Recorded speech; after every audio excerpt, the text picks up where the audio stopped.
Thomas Paine, Thomas Paine, Thomas Paine, Sam Adams, Sam Adams, Sam Adams, Benjamin Franklin, Benjamin Franklin, Benjamin Franklin. These men spoke up for what they thought was right.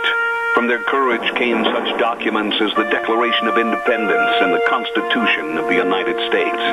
From their willingness to speak what was sometimes unpopular but right, we enjoy such liberties as freedom of speech, the right to keep and bear arms, and freedom of religion.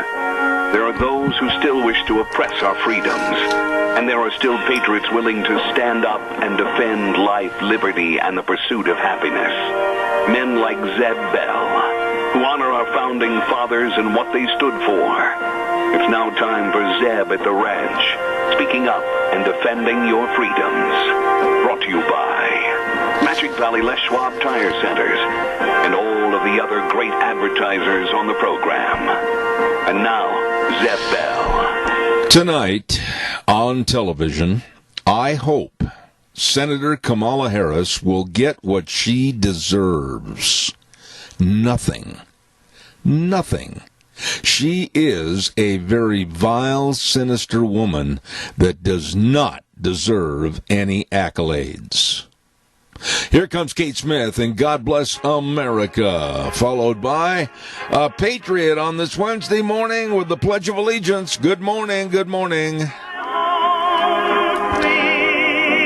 And a good morning to you and yours. Zeb at the Ranch, I'm Zeb Bell, and we want to give a great big shout out to our major sponsor, your Magic Valley Les Schwab Tire Centers. All 7 locations serving you with a very safe, clean environment, and, of course, the best in tires. And let's not forget Burley Physical Therapy and Rehabilitation at 1263 Bennett Avenue, Suite 2 in Burley, helping you get back to being you. Right now, let's go to the phone line and have our Pledge of Allegiance. Good morning.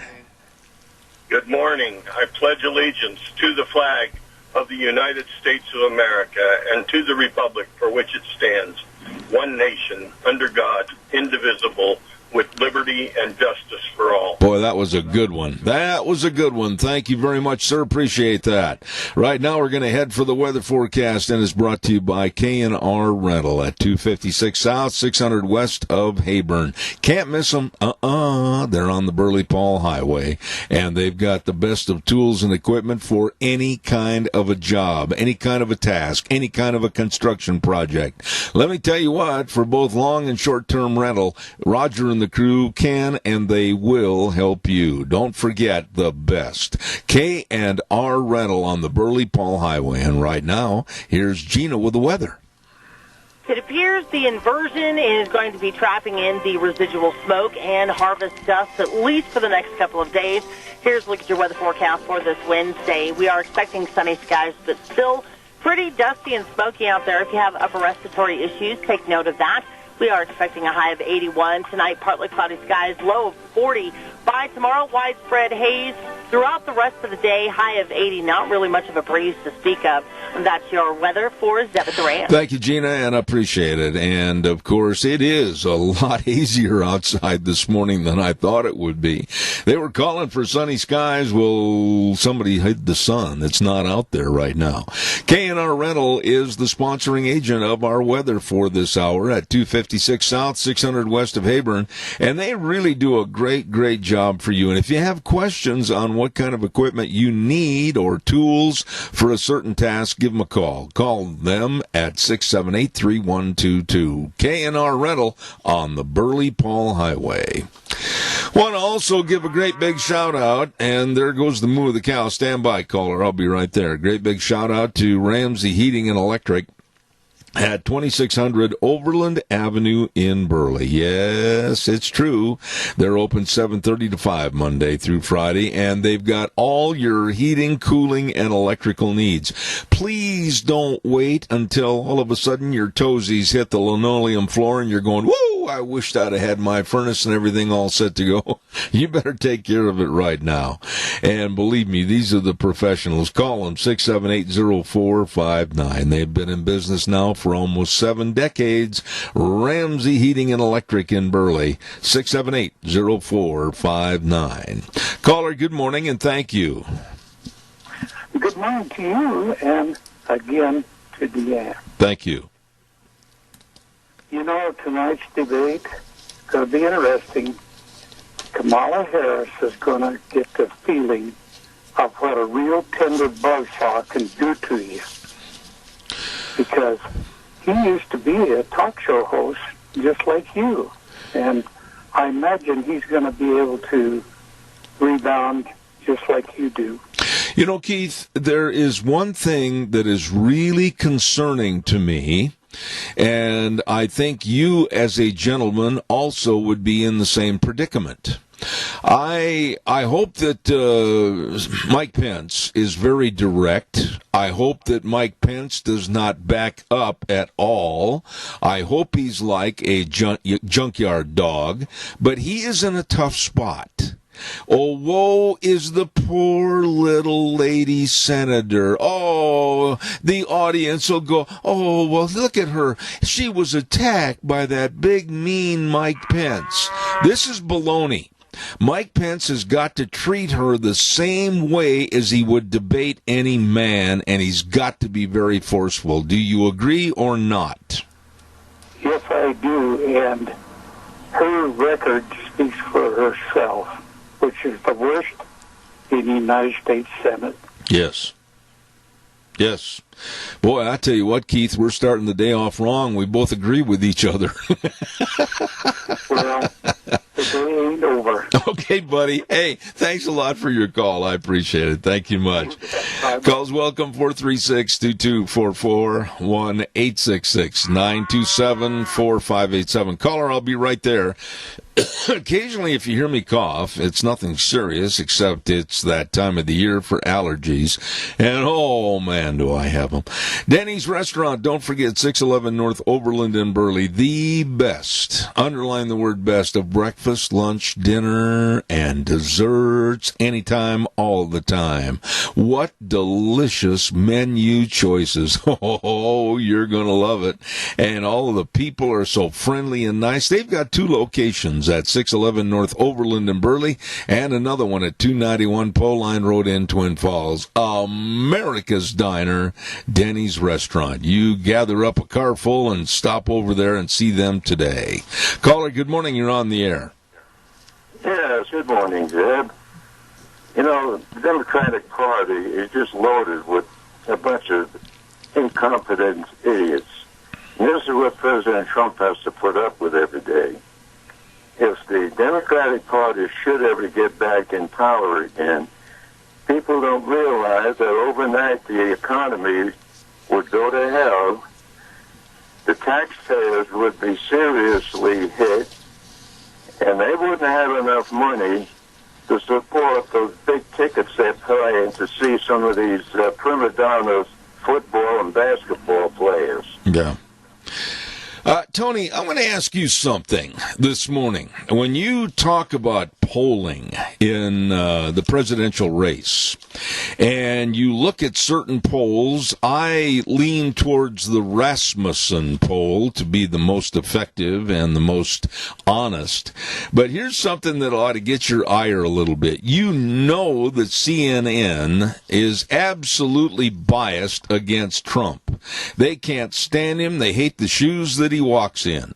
And they came out with their poll yesterday since Trump was hospitalized, and they said that Donald Trump is behind Joe Biden overall by 16 points nationally. Biden has a lead by 16 points. But keep in mind the dishonesty and the actual ill repute of CNN. What do you think about all these phony polls? This is nothing more than communist propaganda. That's all it is. These people know what's going on. They'll pull any trick in the book to discredit Donald Trump, and they know they are losing the game, and they're going to get more and more desperate. But they're still going to lose the game. Yeah. Trump is going to get back in again, and he's going to get this Antifa and Black Lives Matter straightened out in a hurry. Just wait and see. I hope so, Tony. It's always good to hear from you, my dear friend. Go give Mary a hug and a kiss, and hope you have a great day. Thank you so much. Thank you. You too. All right. Thank you. Thank you. I appreciate that. I want to remind you about Dino's Septic Service. Oh, boy, they do the job that you and I don't want to do. I don't want to stand out there doing a septic tank pump. No. Or the liquid waste removal or the sewer and sink drain line cleaning. No. But that's how they make their living. And they do a phenomenal job, along with all the septic tank and drain fields installed, great backhoe services, mainline irrigation installation and repair. Wow, these people are good, and they can serve you. Let me tell you, they've got the most modern of equipment to take care of your needs. Don't forget to call 436-6526, or in Burley at 678-1638, or in Twin Falls, 735-8281. With a big truck that says Smells Cargo on the way, they are the best at serving you. Dino's Septic Service. You get a hold of them today. All right, calls are welcome. 436-2244, 1-866-927-4587. I can tell you almost exactly what Kamala Harris is going to do at the debate tonight. I mean, it's just standard fare for her. She's going to smile, that little girl smile, and she's going to turn her head to the side a little bit, and she's going to coo and make nice, and then she's going to stab you in the throat. This is an evil woman. An evil woman. And I hope and I pray, like I said in the opening remarks, that Mike Pence does talk about documents that were uncovered in the Minnesota Freedom Fund. Yes, I'm talking about an issue that needs to be brought out tonight. I got this sent to me at 5:15 this morning. There are documents from the Minnesota Freedom Fund that show donations to bail out violent criminals and sexual abusers, a fund which Democratic Vice President Kamala Harris has repeatedly promoted. Think about it. Let it kind of soak in just a little bit. This woman, this very vile, sinister, evil woman, Kamala Harris, that may very well be, if Biden wins the election, she probably will be sitting in the Oval Office as the president before too long, has absolutely promoted the ideas and the Minnesota Freedom Fund to bail out violent criminals and sexual abusers and put them back on the street. I don't know what to say. I am at a loss when I talk to people around the country and they are swayed by the phoniness and the illegalities and the socialistic left means that Biden and Harris are running on. How could anybody in their right mind, honestly, go to the polls and put a check mark behind something so sinister and evil as a ticket of Biden and Harris? How? Especially when there is so much dirt to be swept up off the floor about Joe Biden and his involvement. And I'm going to just come out and say it the way it is. And it stinks. Oh, Biden's involvement, along with Obama, in the Hillary ruse to create a problem for Donald Trump in 2016 with phony allegations of Russian collusion. They were in that muck up to their eyeballs. Caller, good morning. You're on the air. Well, watch your blood pressure, because I'm going to hit you with it hard. Okay, since when does a person who is incarcerated for a serious crime be able to get the same financial relief as somebody who works every single day. This is nothing more, Keith, and you can see it, you can smell it, you can taste it as a way for the liberal left to just absolute turn over the apple cart of the value system in America, the right and wrongs in America, and the legal system in America. When there are donations sent to the Minnesota Freedom Fund to bail out violent criminals and sexual abusers and put that vermin, and they are, back on the street, and the supposed vice presidential pick, Kamala Harris, has repeatedly promoted this idea. What more do you need when you go to the polls to say this is an evil, absolutely worthless woman? Well, another instance in Minnesota is when they found all these ballots in the back seat of a car. Yeah. And it was put forth by a person, I guess, that doesn't like the left. And it turned into a video, and the other networks just swept it under the rug. But it was a true fact. But it didn't go any further. Well, I do not understand the gullibility and the naivete of the American public. I don't. I mean, back in the larger markets, whether it's New York or whether it's Chicago or whether it's Jacksonville, Florida, or whether it's Chicago or L.A. or Frisco, what in the world would behoove somebody to stand there and I hate this, mail in a ballot or go to the polls and vote for something so sinister and so evil against this country and our Constitution as the Biden-Harris ticket? Keith, I'm at a loss. I just don't understand. Well, I don't either. And then you got these billionaires like Bloomberg, who is giving people money to pay for their bail and also for their vote. That is strictly illegal, and I haven't heard any more about it. Well, I was listening to the news last night and taking notes, and then again this morning, and it just absolutely is destitute of any common sense why anybody would want to put the Democrats back in.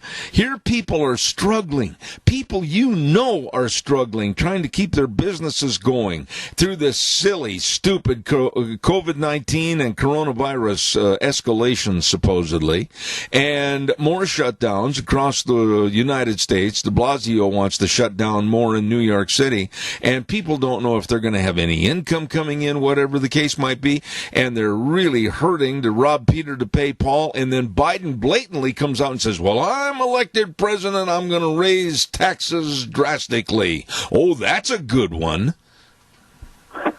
Yeah, you're starving to death, and then they dangle a fish in front of you and say, you ain't going to get it. Well, the point is, though, Keith, why are people doing this? Why are they supporting these absolutely silly and very dangerous reasons to vote for Biden and Harris? These people are worthless. Those two people do not deserve to be on a ticket that shows that they're getting into a theater, let alone the ticket to be vice president and president. Well, when you see teachers, and I'm not talking about all of them, that are teaching all these kids all these foul things. Oh, yeah. You know, the hatred for Trump. Yeah. They're carrying that over. Now, that's what's going to be the beginning of the end. I agree with you. People someday are going to be voting. I've got another call coming in, but I totally agree with you this morning, Keith. Thank you very much for your time. It's always appreciated. Sit back and have another one. All right, buddy. Thank you. Before I take that call, I want to remind you the Bennett Boys Auction Service. My buddy Joe Bennett and the crew are going to have a big sale this coming Saturday, October 10th, and that's going to be in Twin Falls. And it travels south of Twin Falls on Airport Road, 2900 East to 3500 North, then turn east and travel 3/4 of a mile to 2989 East. Hey, I'll tell you what, one better. Watch for the auction signs. signs. Don't forget they're going to have cars like a 98 Cadillac DeVille. This is a good-looking caddy. And they're going to have boats and shop tools, lawn and garden appliances, household items, all kinds of goodies at the C.H. Snyder Estate Auction this Saturday, October 10th at 11 a.m. South of Twin Falls. Look for the signs managed by the Bennett Boys Auction Service. No sale too big, no sale too small. The Bennett Boys, they sell them all. Caller, good morning. You're on the air. It's just me again, Zeb. My suspicious mind tells me that Harris wants all these thousands of criminals out in the streets.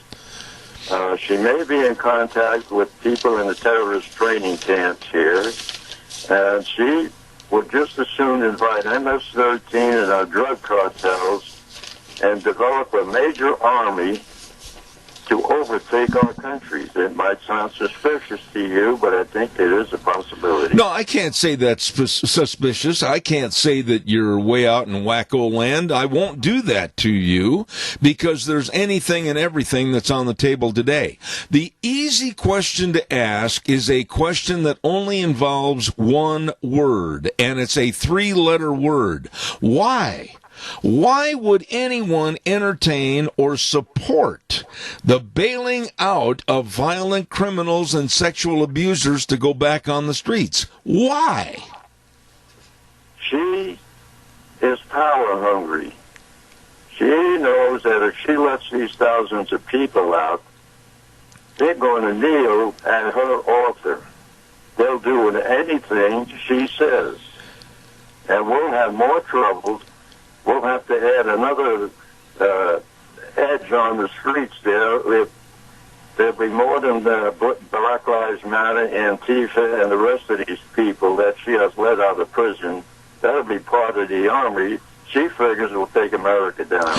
I just do not understand if a person commits a crime and a person is guilty and they go through the court system and they're found guilty by a jury of their peers and they're sentenced to sentence of so many years in prison to redeem what they have done. I'm telling you what, to just let these creeps and these vermin out of prison that are violent criminals, murderers, etc., and sexual abusers, this is idiocy and it has to stop. Tony, I do appreciate your call. Okay, thank you, Zeb. All right, buddy. Thank you very much. Caller, I'll be right there. Don't forget, every Monday at 8:30 on our program, we give away a dozen cookies to Sophie's Chatterbox at 530 E Street in Rupert. Where is it? On the square. Beautiful place, beautiful restaurant. Oh, you're going to love the meals in there. And what a bakery at Sophie's Chatterbox. They just sent us over, we ordered peach pie. I love peach pie. It was phenomenal. Sophie's Chatterbox in Rupert. Caller, good morning. You're on the air. Good morning, Zeb. Well, I think the why is that they want to create such chaos, and by defunding the local police in the meantime, they want a national police force, a Gestapo. This is what they're aiming at. This is why they're supporting Black Lives Matter, why they're allowing the encouraging the rioting, looting, and murders. And at the same time, the local police are totally being emasculated in the sense of funding and morale and so forth. And finally, somebody say, well, the federal government's going to have to do something. And this is where I see the why part. They basically, well, the bottom line with these people, they're Satanists. They want to destroy this country. They want to bring in their form of socialism, which historically never works, Okay, but wait a minute, Adrian, wait a minute. I understand where you're headed, and we've covered that turf before, believe me. But the why to the question is this. Why could anybody support letting these vile human beings out of prison? But the main question is, why does the American voting public even give a thought to voting for Biden and Harris with that kind of absolute contempt for American society? Well, because they get the candidate protection program, the national mainstream media. They distort everything. The truth is distorted to the point where if people are not viewing and listening to alternative pro-American constitutional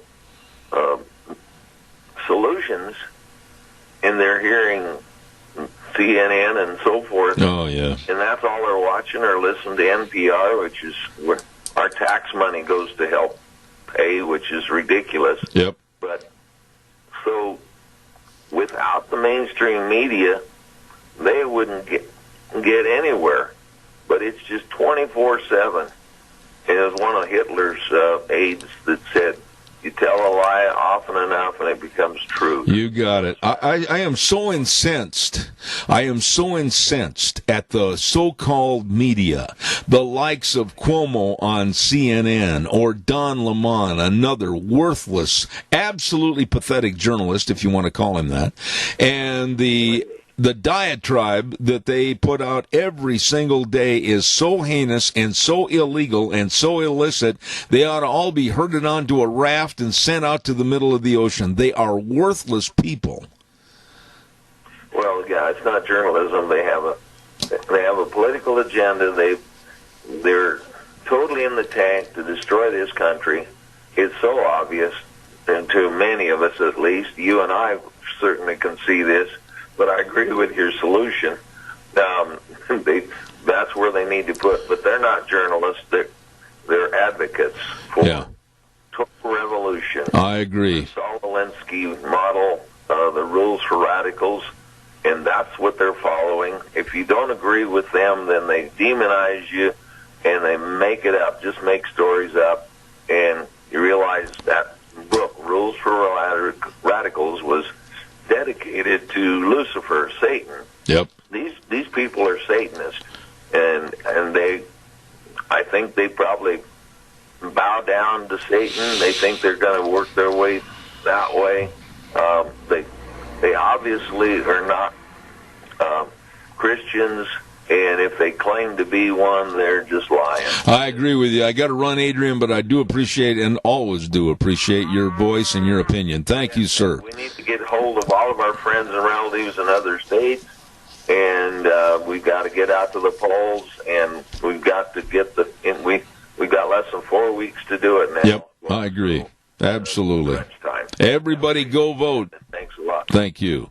Caller, I'll be right there. Don't forget Barry Equipment and Rental, sales, service, and parts. Okay, Barry Equipment and Rental. You're saying to yourself, well, what do they have? They've got all the equipment for the lifting and the digging and the pushing and the carrying and the grading and the leveling. Oh, yeah, they got the big dudes. And they got the little dudes, too. They've got all the Bobcats in all the sizes. They've got the trenchers and the scissor lifts, and they've got all the Doosan wheel loaders and the excavators. Oh, and the plans that are great lease plans and great financing plans if you're wanting to buy. All of this at Barry Equipment and Rental. 159 West Highway 30 in Burley, 465 Addison Avenue West in Twin, and in Nampa. Barry Equipment and Rental. Caller, good morning. Morning, Zeb. It's Earl. Yes, sir.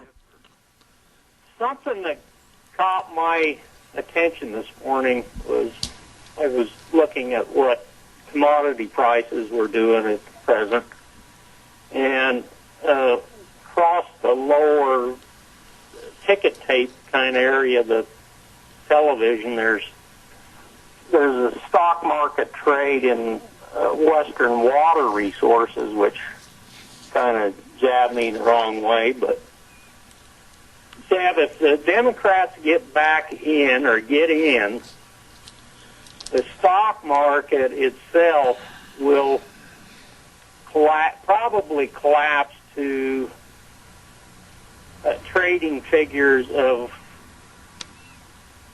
less than they were in the 1980s, which was about 800 compared to over 2,700 today. Yep, I agree.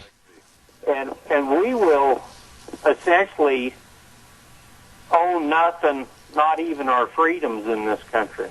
I'm not going to argue that at all, because I think of nothing but negativity when I look at the likes of the filth and the vile and the deceit and the lying and the cheating at the Democratic Party. They hate people that are religious. They hate God. They have a platform against those family values. I'm going to just come right out and say that people better wake up when they go to the polls and go to the polls, and better not stick the Democrats in. Well, the resources that support this country have been being handed out in the last 50 years, and I've been just against it all, Zip. Yeah. And if we get another turnover, we got nothing to stand on. I couldn't agree more. Earl, as always, you bring up excellent points. I appreciate your call. God bless you up on the hill. Have a good day, sir. Thank you so much. Thank God they're the ones that raised us. That's exactly right. Thank you. I appreciate that. I got to insert something here that is a little bit lighter. And I saw this video this morning, and I laughed and laughed and laughed. If you get a chance, look it up. And it's about a Black Lives Matter rally. Now, wait a minute. Don't get ahead of me. It's about a Black Lives Matter rally in a pasture. All of a sudden, the camera pans to about 40 or 50 head of Black Angus cattle. And then there's a commentator in the background saying, we're at a Black Lives Matter rally here this morning, and we're trying to find out who the organizer is. And then the camera pans to a little bitty jackass that's trying to nibble hay off the back of a feed truck. I gotta tell you, they ought to send that to Black Lives Matter headquarters and tell them what we really think of them. I thought it was so well done, and you could tell that the guy that put this together was just out feeding cows in the morning, and he let his camera phone pan, and we're at a Black Lives Matter rally, and then all of a sudden you see the black cows, and he said, we are trying to find the organizer of our rally, and then it shows the jackass. How fitting. How fitting. I loved it. I absolutely loved it. Calls are welcome. 436-2244,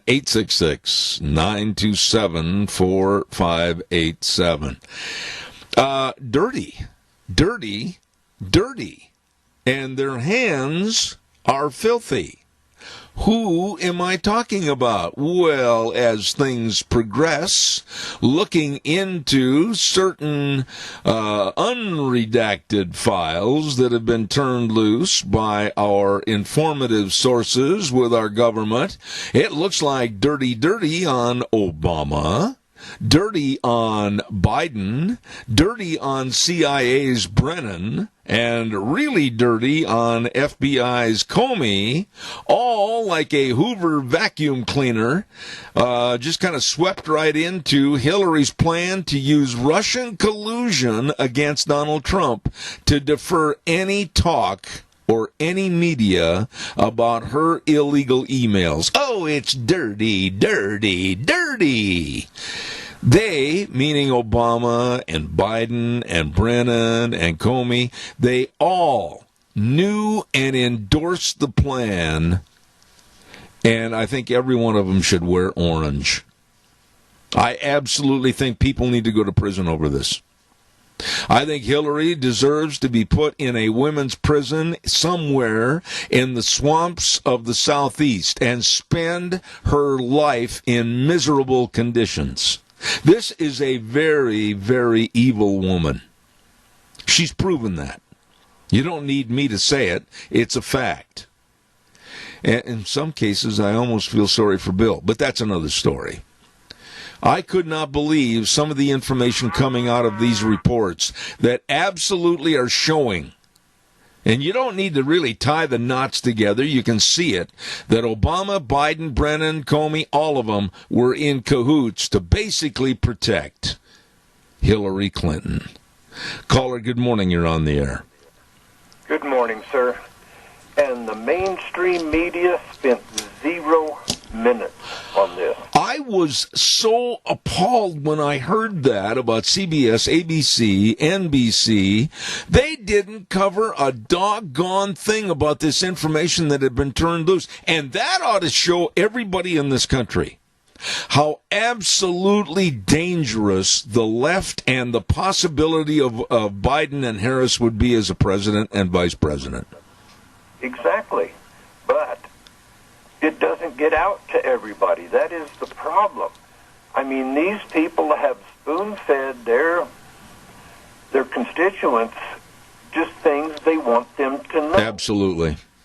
And when you do that, when you're supposed to represent a country and tell them the news that's happening in that country and in the government, and you fail to do that, that's when you are an enemy of that country. Well, go one step further on that, though. And yesterday we also heard that on CNN, Cuomo and Lemon, I'd rather use Lemon because he's about as sour as one, they are treating Donald Trump, and you know this is true if you saw this, they're treating Donald Trump as if he is not welcome in anybody's home and that little children should run away from the TV screen, and they're putting up warnings every time they do a segment on Donald Trump.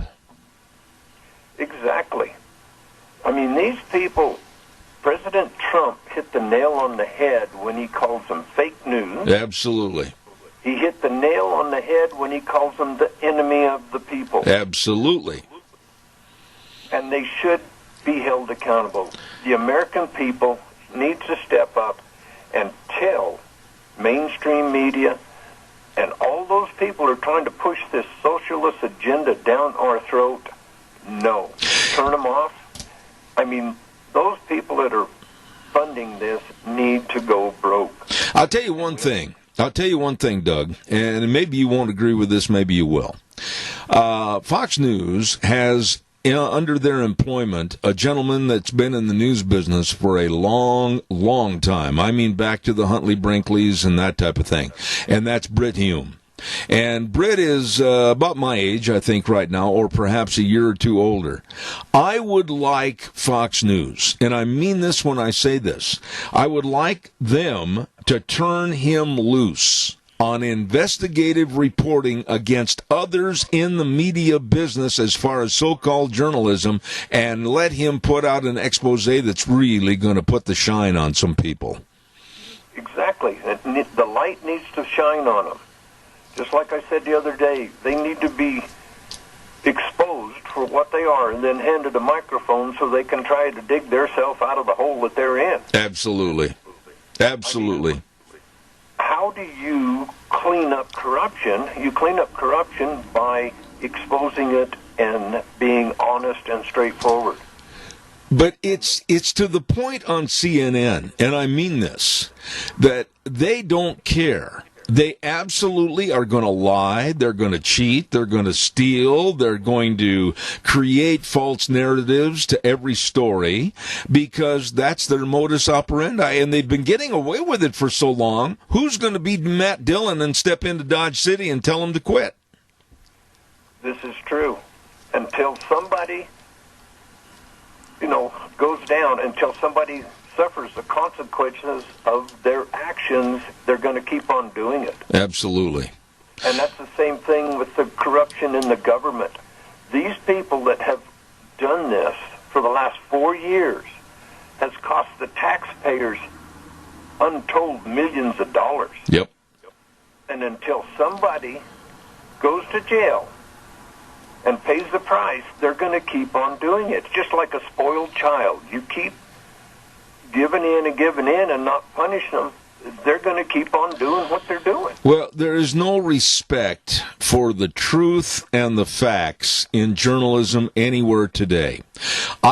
I go out of my way, and yes, I'm patting myself on the back, if you will, to some of the liberals in the audience that can't stand me, which is fine. I go out of my way every day to verify and re-verify the stories that I put on the air. And then you, as a caller, you have the ability and the right, by studying the news yourself, to say, Zeb, that's not right, or you made a mistake on this, or whatever. I'm open to that, but I verify all my stories. On CNN, when you have the garbage that they put out that is so biased against anything conservative, anything Donald Trump, or anything family value, I just don't know how the network stays afloat. I don't either. If it wasn't for the viewership in the airports, I don't think CNN would have any viewers.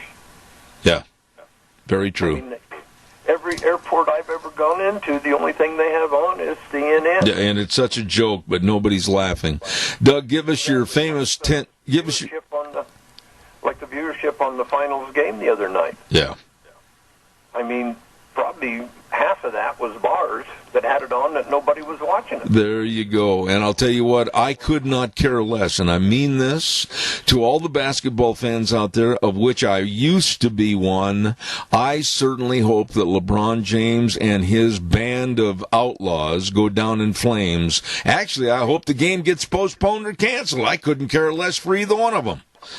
Well, now it's going to come down to their salaries. Yeah. Will the owners be able to pay the multi-million-dollar salaries when they do not have the advertisement coming in because they can't show they produce enough viewers to justify the money spent on advertising? Close your eyes just for a minute, Doug. Close your eyes and think about this. This is a dream. All of a sudden, you go to the Salt Lake Airport, and you go to the airport concourse, you're waiting for your flight, and a 6'10" gentleman walks up and asks if he can shine your shoes, and it's LeBron James. First off, I don't know if he'd know the first thing about doing that, because I don't think he's ever had to really work. There you go. In his whole life. There you go. It's just wishful thinking on my part. Thank you. And then he wouldn't stay in business very long because he'd make all of his customers mad. Absolutely. Hey, listen, I got to run. Thanks, Doug. Appreciate it. Thank you. Hey, everybody. I know I'm like a broken record, but we need to take care of our seniors. You know, they built this country that we enjoy, and it's time for us to say thank you and take care of them, and go eat there and leave with a full tummy and a full heart. Oh, it's so well stated. Thank you, Doug. Appreciate it. Hey, today's the big day over at Mount Harrison Audiology and Hearing Aids. They're going to have an open house. Caller, don't you dare hang up. I'll be with you in a minute. They're going to have an open house on their new location on the Minidoka Hospital campus from 2:30 to 5:30 this afternoon. Cocoa and cinnamon rolls. Oh, yeah. And you'll get a chance to see all the staff and meet them and take a tour of the new office. All of this where they are your hearing headquarters for hearing health. Mount Harrison Audiology and Hearing Aids. You stop over right there behind the Minidoka Hospital across from the emergency room. Mount Harrison Audiology. And right now, here's Gina with the weather. It appears the inversion is going to be trapping in the residual smoke and harvest dust at least for the next couple of days.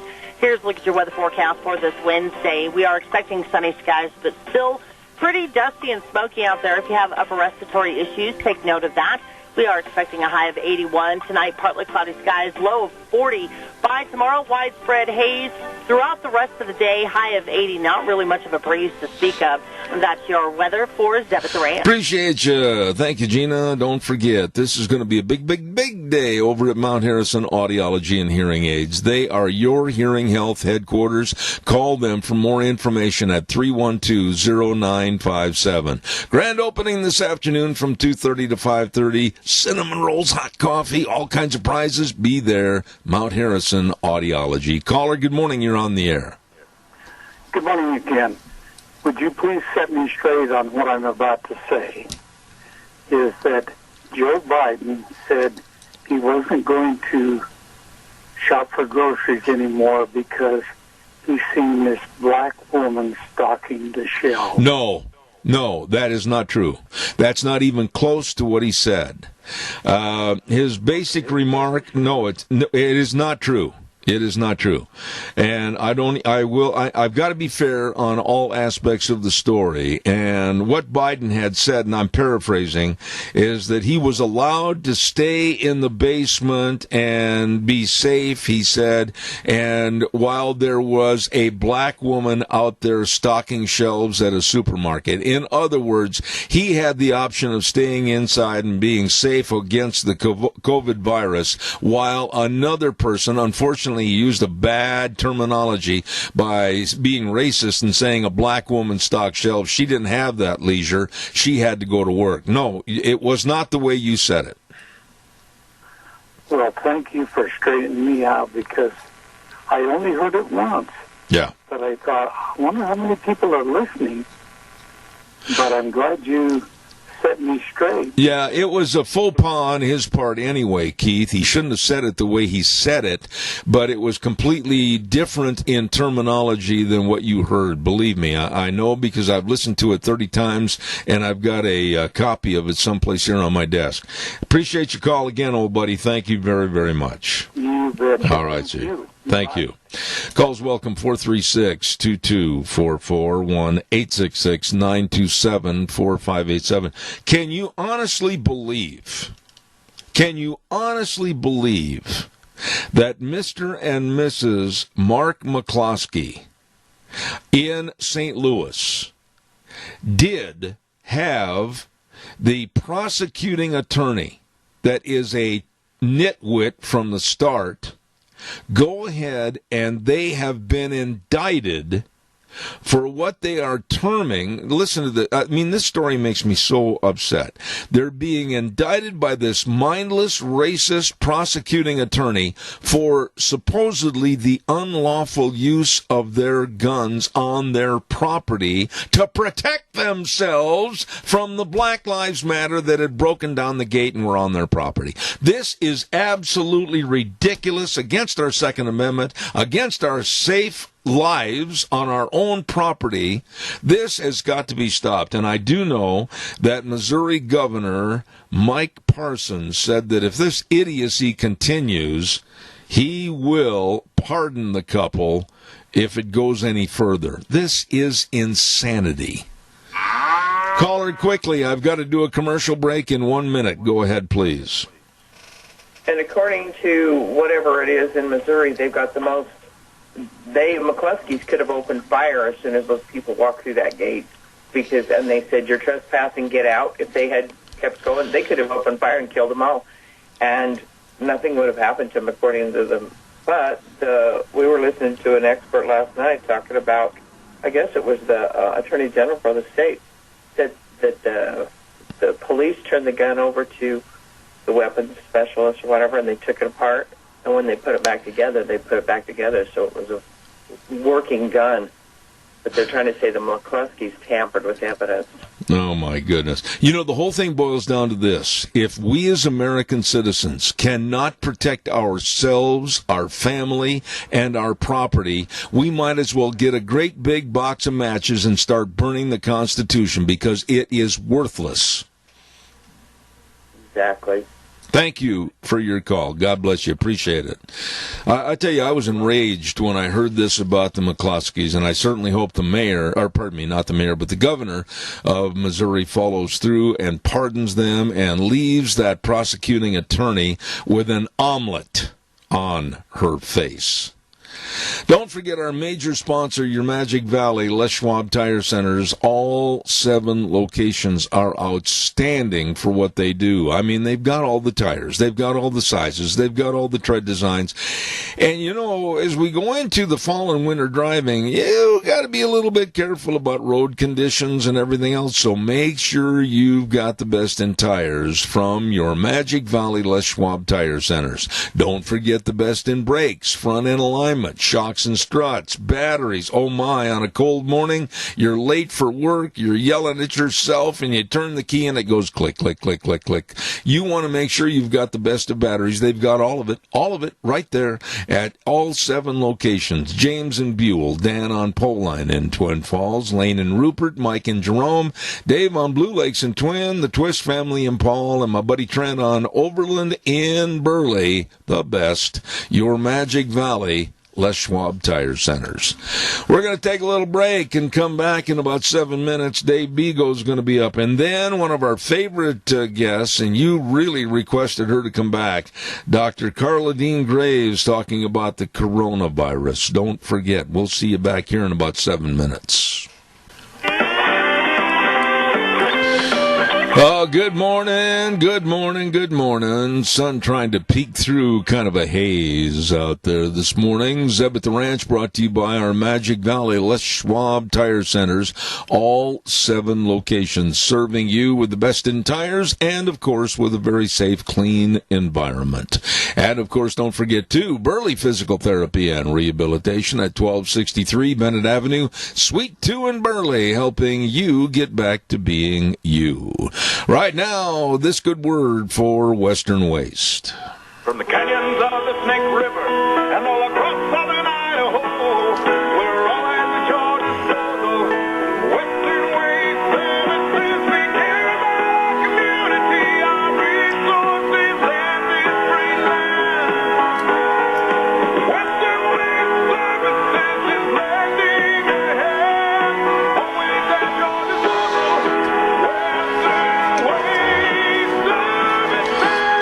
Western Waste Services. Oh, you're new here, are you, Bunky? Well, you don't know what to do with your garbage. Oh, my goodness, you've got a dilemma. A dilemma. You better call them. Western Waste Services. Get on the route service. They'll come by once a week. Get your garbage. It's gone. It's out of there. Always at your disposal. Call 734-6969. Western Waste Services. By the way, too, if you're recouping from an accident, kind of tripped over the sidewalk or whatever and landed on your knees, ooh, that's smart.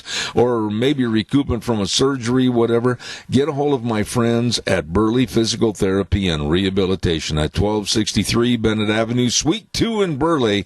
They can help you get back to being you.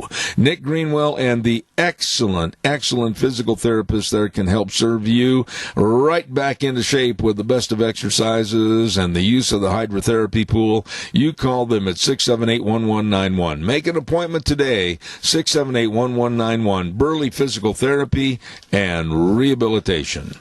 Real quick note, too, about our friends over in Rupert. Hello, Joel Heward and the rest of the staff and family at Hanson Mortuary at 710 6th Street in Rupert.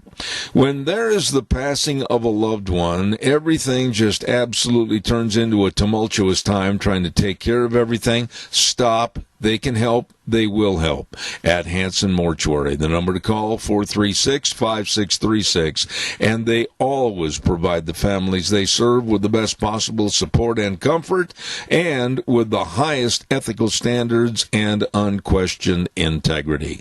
Don't forget, Hanson Mortuary, 710 6th Street in Rupert, 436-5636. And Joel Heward also serving you and your family at Morrison Payne Funeral Home on East Main in Burley. It is Wednesday, and of course we go back into the Midwest to the state of Indiana. And my friend, Mr. Dave Bego, good morning, sir. How are you? Well, I'm good, Zeb. Good morning. How you doing? I'm glad to hear Deanne's doing better. She's doing much better. Thank you for your kindness. I appreciate that, Dave, very, very much. Sean, just a little feedback to back off a little bit on this call, if you would, please. Dave, tonight is the big night, and you know Vice President Pence personally. And I'm going to ask you this. Do you think that he is man enough to disregard this gentleman-lady atmosphere that's going to probably try to purvey itself at the debate, and he needs to treat Kamala Harris the same as any man, any politician, and he needs to be tough. Would you agree? Yeah, I think he needs to be firm, but I think he needs to be professional, and he can't let her back him down and break his backbone. And I hope to do that. I know Mike; he's a good guy. He used to be a radio talk show host. You know that? Yep. That's right. Yep. And so he can articulate well, but I've known him for many years, and my only concern about Mike is sometimes when the heat and pressure get put on, that he'll kind of back down a little bit, and I hope he doesn't do that. He's firm, because she's really going to come after him tonight, and I think it could be ugly from her side, and I think he needs to stand up and expose her lies and everything else, and do it in a professional manner. I think it goes without saying, and I said it last hour, I'll say it again. Kamala Harris is a very dangerous and evil woman. She will smile, her cute little smile, and she'll coo with her little laugh and make nice, and then she will stab you in the throat. That's what I think of Kamala Harris. Yeah, and that's kind of her tactics and the way she does things. And I still, and I think I've told you this before, that I think that they wanted her to be the vice president candidate because that Biden doesn't have the strength and the mental capacity and that to be president, and that if he gets elected, she's the one that's going to really run things behind the scenes, which is going to make it ugly for this country. And here's the sad thing about Kamala, too. Her family is an immigrant success story.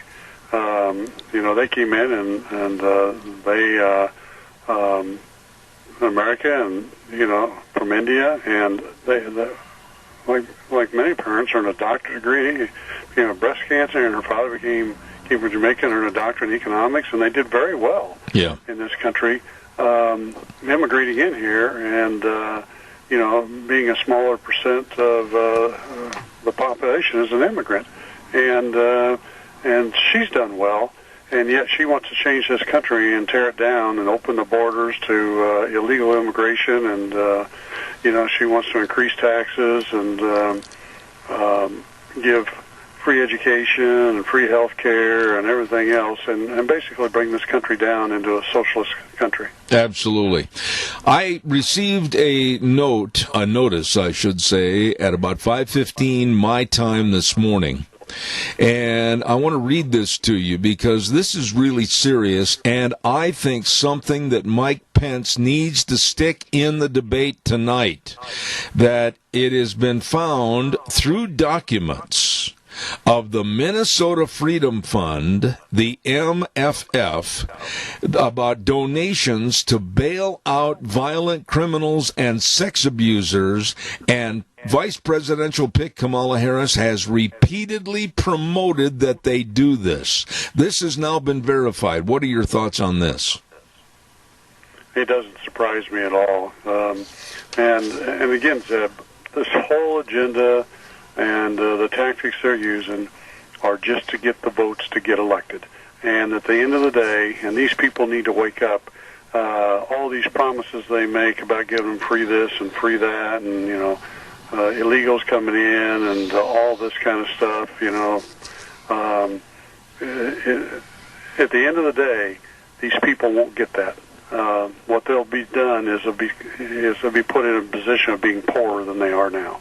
And if you look at the Democratic cities in this country, New York and Chicago, and that's exactly what the Democrats have done to the poor people and black people and other people.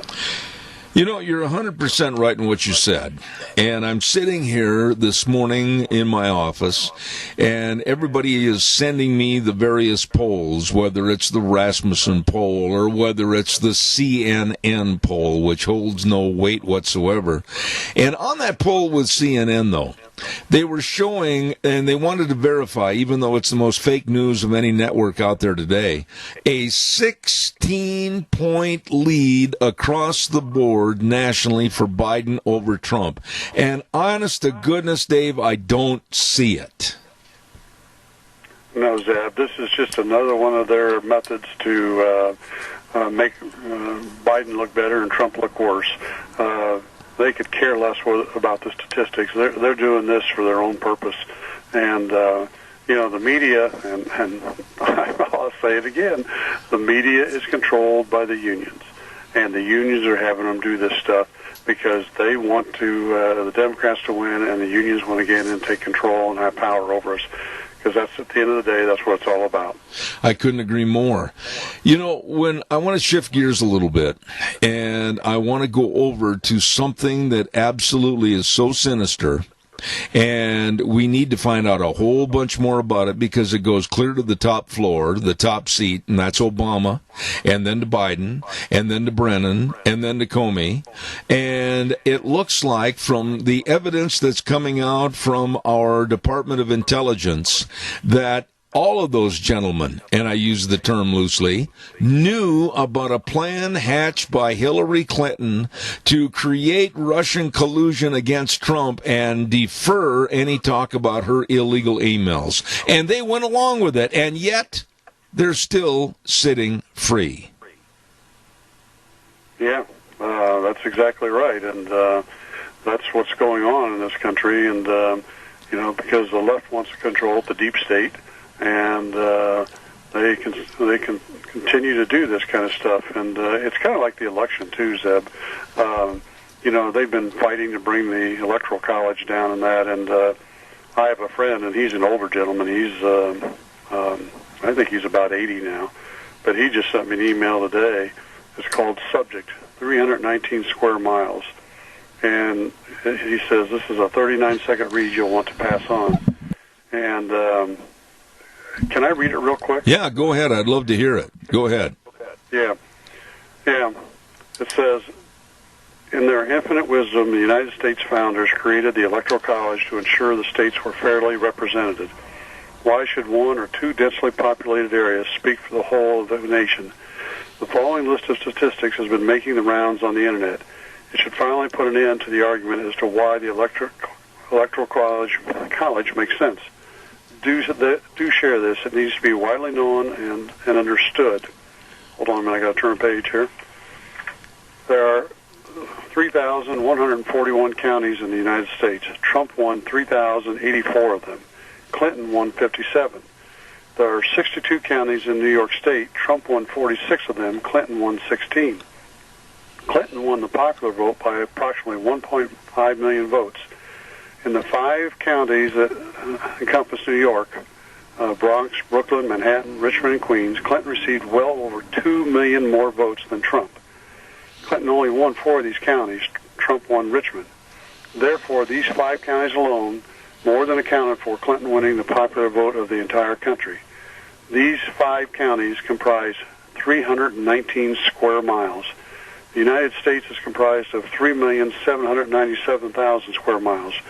When you have a country that encompasses almost 4 million square miles of territory, it would be ludicrous to even suggest that the vote of those who inhabit a mere 319 square miles should dictate the outcome of a national election.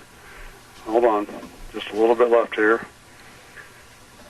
Large, densely populated Democrat cities, New York, Chicago, Los Angeles, etc., do not and should not speak for the rest of our country.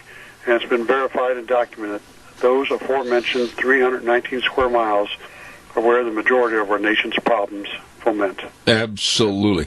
Would you take the time and the effort to send that to me? I would love to have that piece if you would. And it's so true. I just got it just a little bit before the call this morning, and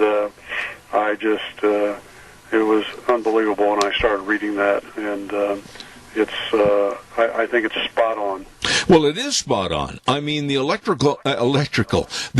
college was set up with so much of imagination and forethought of our forefathers sitting back in the East Coast back in the 1700s. They could see that if we developed this great country, that certain power masses in certain power areas would control the populace, and they wouldn't have a vote or they wouldn't have a say, and it would be like living back in the United Kingdom all over again.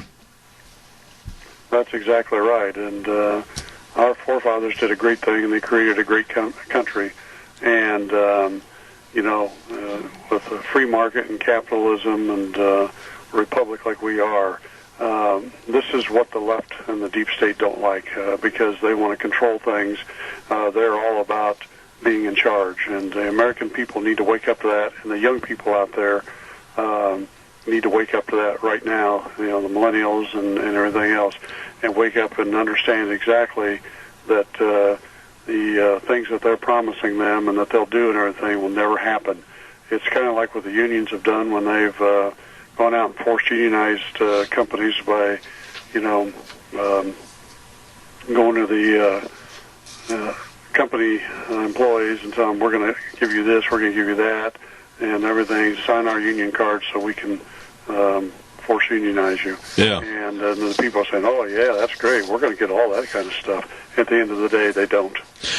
Dave, I want to throw some things at you, kind of a potpourri here this morning. I think it's detestable what's going on out in Tacoma, Washington. A young 10-year-old sixth grader was thrown off of a virtual study class because when the teacher, a very liberal lefty, asked the student who he admired the most, he said, I admire President Trump and I really adhere to his policies and what he's trying to get done. And they threw the student out of that virtual class. Let's move on to another story about a high school student that was allegedly kicked out of the Zoom class because in the background, in his own home, he had a Trump 2020 flag. And then let's carry it over to the football field. This last week, the Green Bay Packers against the Atlanta Falcons, and on one certain play, Zadarius Smith tackled Matt Ryan for a loss, and he unfurled a T-shirt that said, "Rest in heaven, Breonna Taylor." These political statements by the left going into the sports world, and also teachers trying to brainwash our kids, I've had it. I agree, but again, Zeb, you go back, and these are all people that are members of unions, and the unions are controlling them and telling them what to say and do so that they can get Biden elected. I know that, but there's got to be a way, Dave. It's easy for us to say they're doing this or they're not doing that, but how do we stop it and change it? Because it is not right. There's got to be a definition of right and wrong in this country. And athletics, let's talk quickly about professional athletics. I don't want to turn it on and see all kinds of posters for political announcements or jerseys with Black Lives Matter and all this. I'm watching for the content of the game. The same thing for teachers. They need to keep their politics out of it and teach the kids the class material and leave them alone. Zeb, I'm with you 100%, and I talk about those things all the time, and people need to wake up to that and understand that, and I hope people listening to your show will pass that message along to the millennials and the kids and the people that are listening to all this garbage that Biden and Kamala Harris and the left are promising, because at the end of the day, they don't care about people. It's all about themselves. Well, and that's true with these professional athletes. I mean, for heaven's sakes, look at LeBron James. Walks off the floor the other night, and I want you to comment on this. He walked off the floor before the game was over, and they were losing, and it just showed what kind of an anti-sportsmanship person this is. He's nothing more than a racist bigot. What are your thoughts about this guy? He has all the press. Everybody's behind him. They love LeBron James. He's one of the biggest racists in America today. It's all about his background and who's controlling him. And all he wants is the money they give him, and he'll say and do whatever they want him to do. And it's sad that people like that won't step back and look at it and understand that these people are not good people, and they can still be successful in professional sports without being controlled by the unions.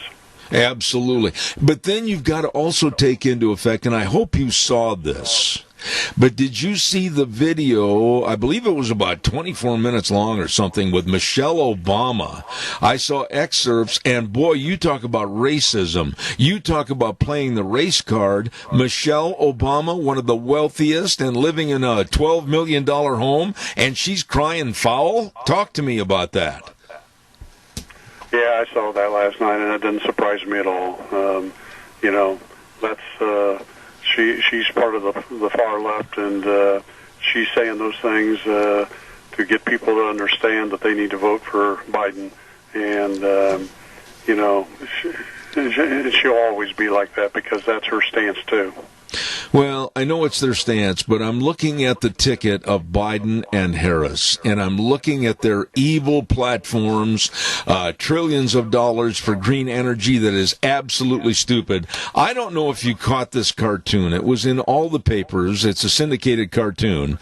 Picture this. There's a guy at a car dealership, and he's looking at a supposed vehicle, and in the background you see a sign that says, California bans new gas cars in 2035, and the salesman is looking at the car buyer and he says, oh, but we have this sporty model if you can't afford an electric car. And the sporty model that he's talking about, Dave Bigo, is the car the Flintstones used.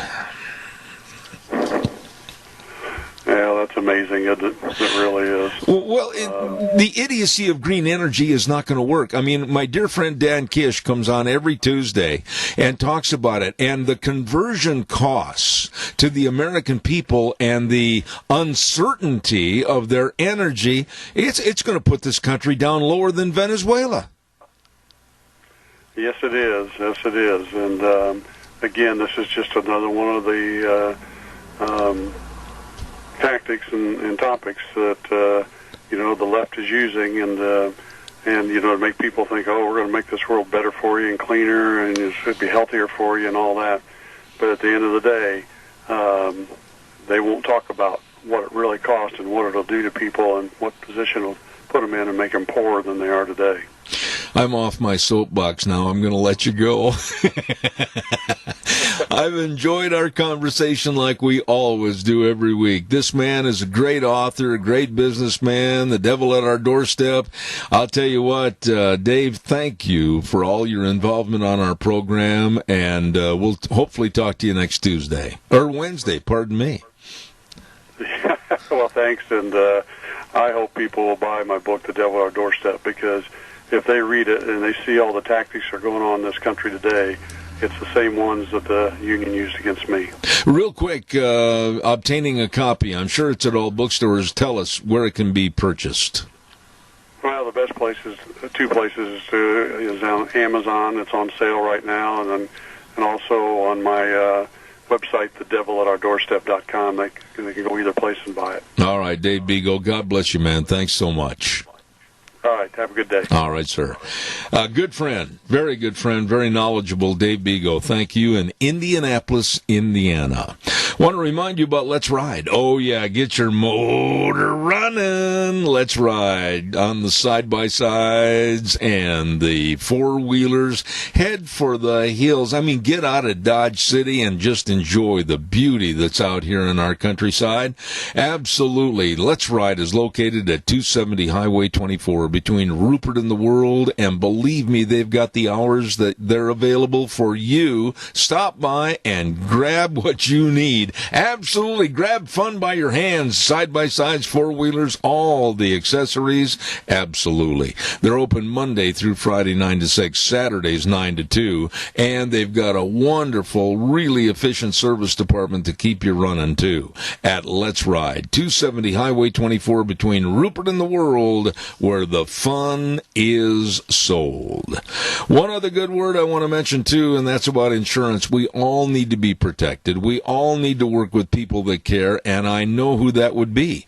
Cameron and Siemens Insurance, Highway 24 in Rupert. Absolutely, Todd and the rest of the folks, really dedicated and responsive and accessible to serving you, your family, your business, with the best of life insurance, health insurance, retirement planning, employee benefits, all of this and more. All you need to do is pick up the phone and call 436-4424. Cameron and Siemens Insurance, Highway 24 in Rupert. One final thought, and that's, of course, about our friends over at Denny's Restaurant, America's Diner. I'm telling you, the very best of menu choices, whether it's breakfast, lunch, and dinner, desserts, whatever it might be. You gotta try the strawberry crepes breakfast. Oh, it's amazing. All of this and more at 611 North Overland in Burley, and also at 291 Pole Line Road in Twin Falls. America's Diner. Denny's Restaurant, with the nicest of people serving you. You stop in and see them today. Right now, we're going to go to the phone line, and again, welcome back a lady that absolutely is one of my fan favorites, if you will, on this program. She tells it like it is about COVID-19 and what's been going on or not going on, and that's Dr. Carla Dean Graves. Good morning, my dear. How are you?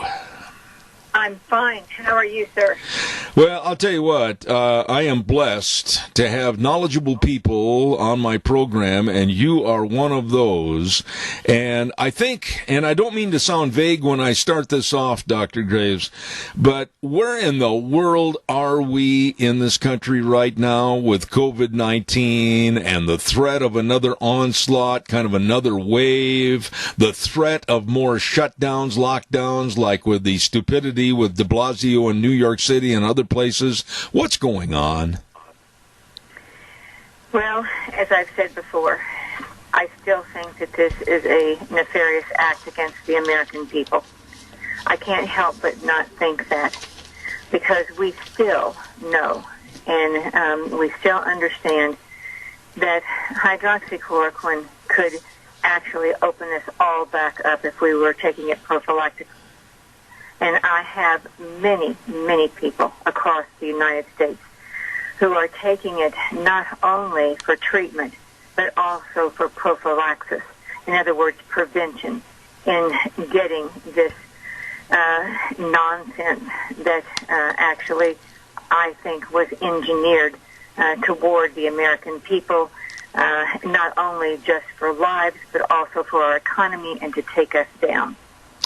Dr. Graves, let me ask you this. I make no secret about it. I have heart disease. My wife has a problem with her kidneys, and we are in the susceptible age bracket. What should we be doing, in your opinion, and we're very active, very athletic, do a lot of things, work hard outside, etc.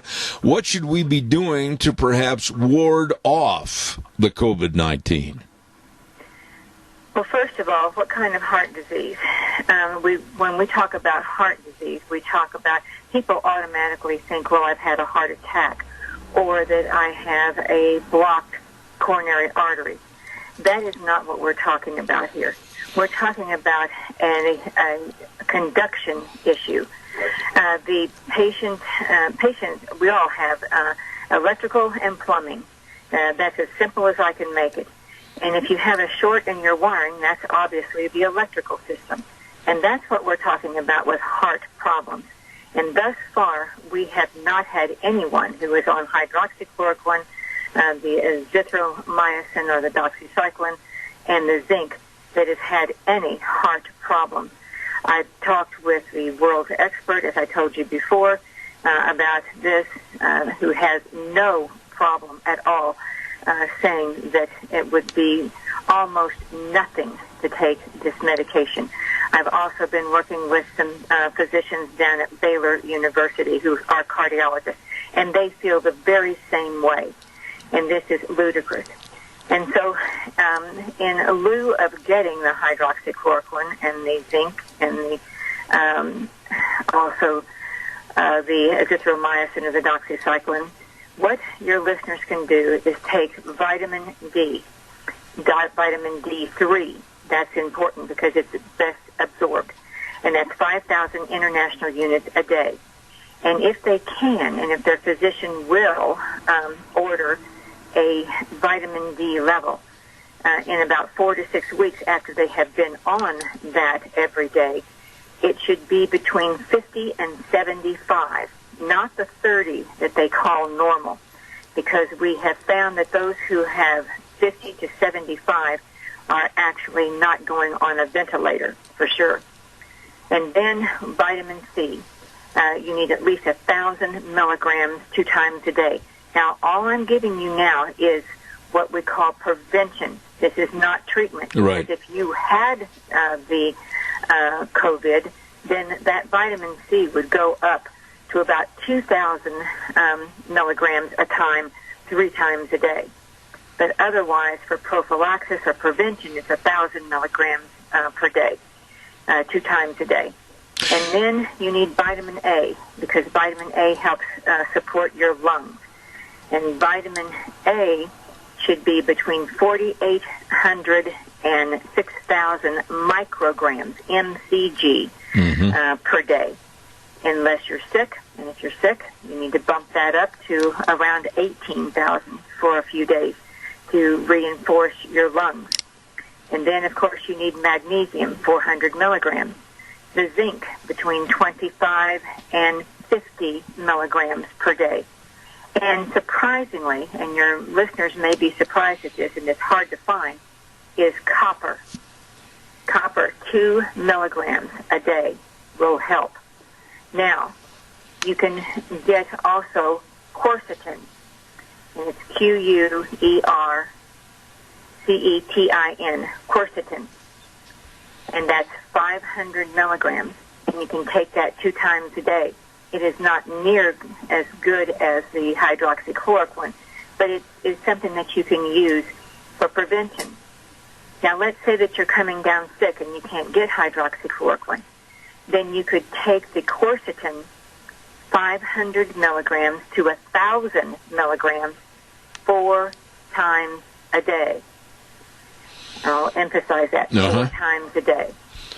And then if you are coughing and you feel like that you can't take a good deep breath in, then there is something called bromelain, BROMELAIN,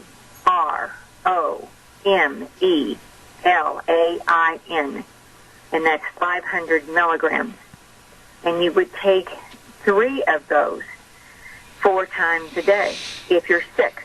Now, if you're not sick, you could take 1 or 2 a day for prevention. But you need to alternate that with nattokinase, and that's NATTONKIASE,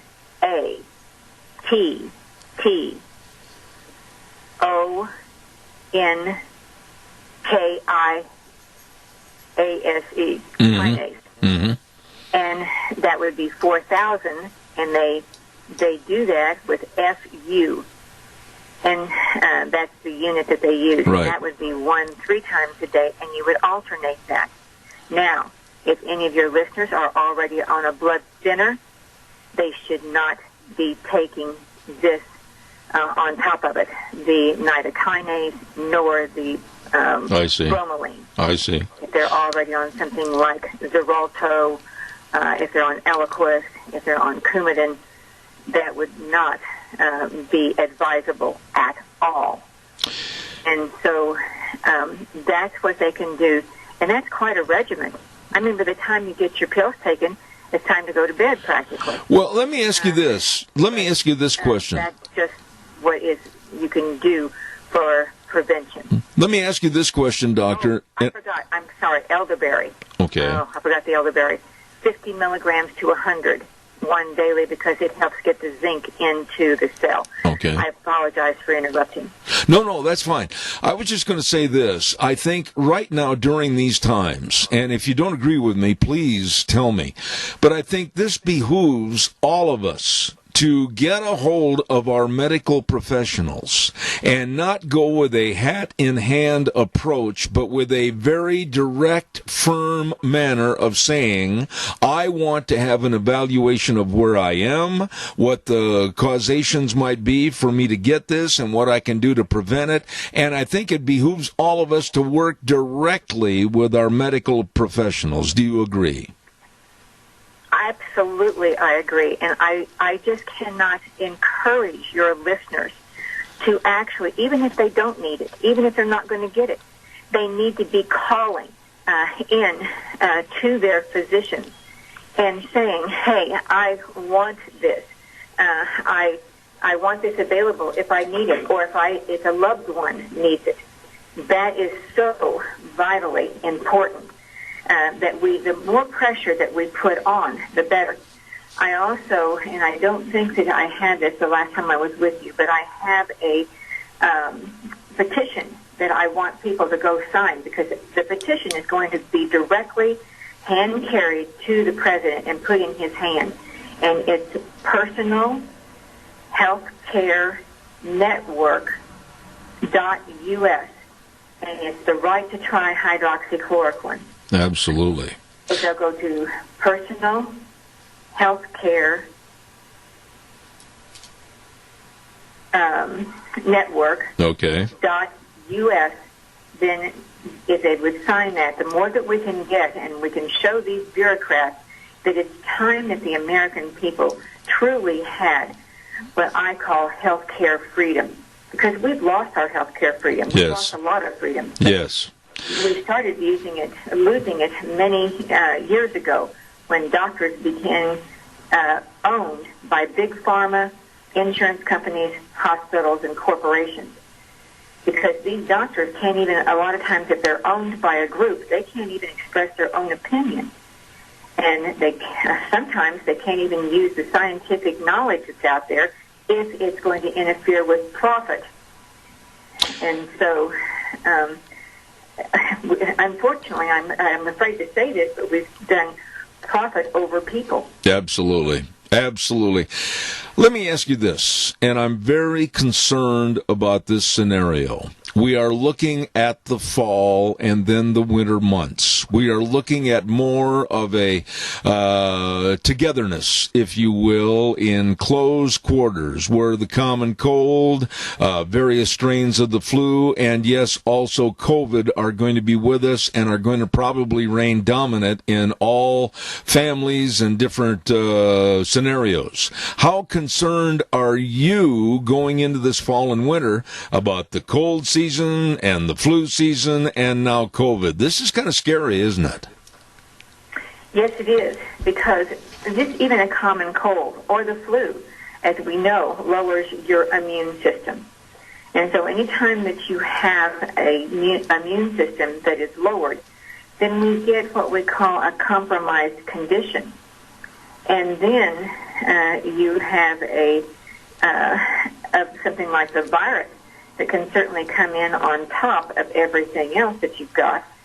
And then we all know where that would go very quickly. You would become quite ill very quickly. And so we really need to be boosting our immune system. And I just saw a study, actually a couple of weeks ago, that said that one of the worst places that we could actually be is quarantined in our homes. Yes. Because anyone that goes out certainly can bring the virus in, may not have any symptoms, and then we can find it within our homes. And that we actually could catch it worse if we're all quarantined back up again. That we need to be out in the air. Yes. And we need to be separated at times so that we're not reinfecting ourselves as well as our family members. I was talking to a minister back in the Midwest, and he is very well known, very prominent, and does a lot of work from his office as a teacher, a professor of theology, and goes to various churches all over the area. And his biggest concern right now is not COVID-19. It's the residual effects of alcoholism and the divorce rate and the using of medications that are putting people on dependency situations. He said this is becoming a very negative part of our society, more so than COVID-19. How would you respond? Absolutely. He is so right. In fact, and I cannot tell you who, but I talked with someone at the White House 2 days ago, and they personally, they are right there with the president. They are right there in the West Wing, and they personally knew within their lives 4 individuals who had committed suicide. Oh, my. Oh, my. This just amplifies what we're talking about. But now my big question to you is, as a doctor, and you have the knowledge that I would never understand, what is being done, and is it done enough for the help and aid of our American public? Is medical science allowed to extend the arm of helping, or is this all turned into a political mess? It's a political mess. It is just a political mess. We are, of course, now not only looking at hydroxychloroquine, but we're looking at a medication called ivermectin. And, of course, ivermectin was first came out, and this kind of sounds silly, but as a worm medicine. Yes, yes. And we are finding that actually it is helping with the COVID. And certainly in some cases it wouldn't be out of order to take actually both of them, because the ivermectin you only have to take just a very few doses. And the reason that it's a little bit more important for us is that it actually kills the cell, the virus within the cell intracellularly. But unfortunately, this has become such a politicalized issue, because we have to remember, and as I have said before on this show, the hydroxychloroquine and the zinc are so inexpensive. When you're talking about manufacturing the hydroxychloroquine, it's 0.05 cents a pill. That's what we're dealing with. However, these pharmaceuticals, and they do have, people at the NIH do have special interest with the pharmaceutical companies. I mean, that's just common sense that they would, as they are trying to actually find cures for things. They have a direct relationship with them, such as Dr. Collins, who heads the NIH. He is very good friends with Bill Gates, and he is pushing this vaccine. So is Dr. Fauci. He's also pushing the remdesivir. And, of course, they touted that they had given the president remdesivir. Mm-hmm. Well, that we don't know that for sure. Certainly they touted that. But I will tell you this. The way the president turned around so quickly and so amazingly much better, I would not be a bit surprised if he did not have, with that hydroxychloroquine, zinc, and the azithromycin or the doxycycline. I'm just saying. Absolutely. I've got to wrap up our segment in just a moment, but I've got to ask you this. Where are we? I mean, can we, the American people, force the hand of medical science and doctors in general and make demands that are going to be adhered to for our own personal health? Or are we going to be subjected to a thumbs down, you don't ask for or get anything unless we tell you? That's where we're going to be if we don't rise up now. We must rise up now, because this is a window of opportunity. And once that window is closed, it's not going to be glass that you can see through. It's going to be like a steel wall, and we won't get through it. And so we must do that now. We must call our state pharmaceutical boards We must call, because they also are in on this and stopping it, because these big pharmaceutical chains particularly, they want the big bucks, because remdesivir is about $3,000 to $4,000 a vial. Oh. And so they want all that, and they want to give the vaccines. Look how pharmacies just dish out the flu vaccine to everybody. They're making billions of dollars on this. And of course they want it, but it's only if the American people wake up and say, we are going to take our rights back, and we're going to demand this. And that's the only way we're going to get it. And you need to start asking your state people, did the legislation pass this, or is this something that is dictated by your governor or by a pharmacy board or a medical board? Who is putting this in? You have to question. I hate this, but you have to question everything today. Absolutely.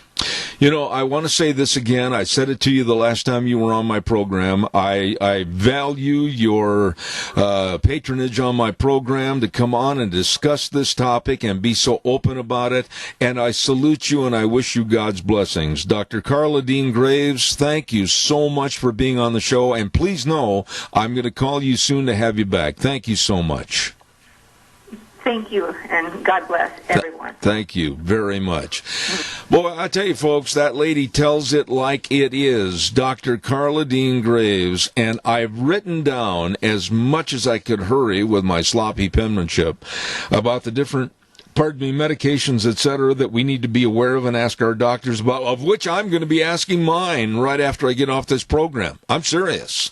I'm not going to be one of these people that takes my hat off and says, oh, please, may I ask you a question? No, we're paying the bills. We're paying the bills, you and I and everybody else out there in the audience, when we go to the doctor. And basically, we deserve to get answers, and we can demand answers. Time for the weather. Oh, my goodness, I'm running late again. Don't forget the weather brought to you by Phillips Oakes, Goodwin, Crane, and Company. And these people are the professionals. Absolutely the professionals in accounting services to the Mini-Cassia area.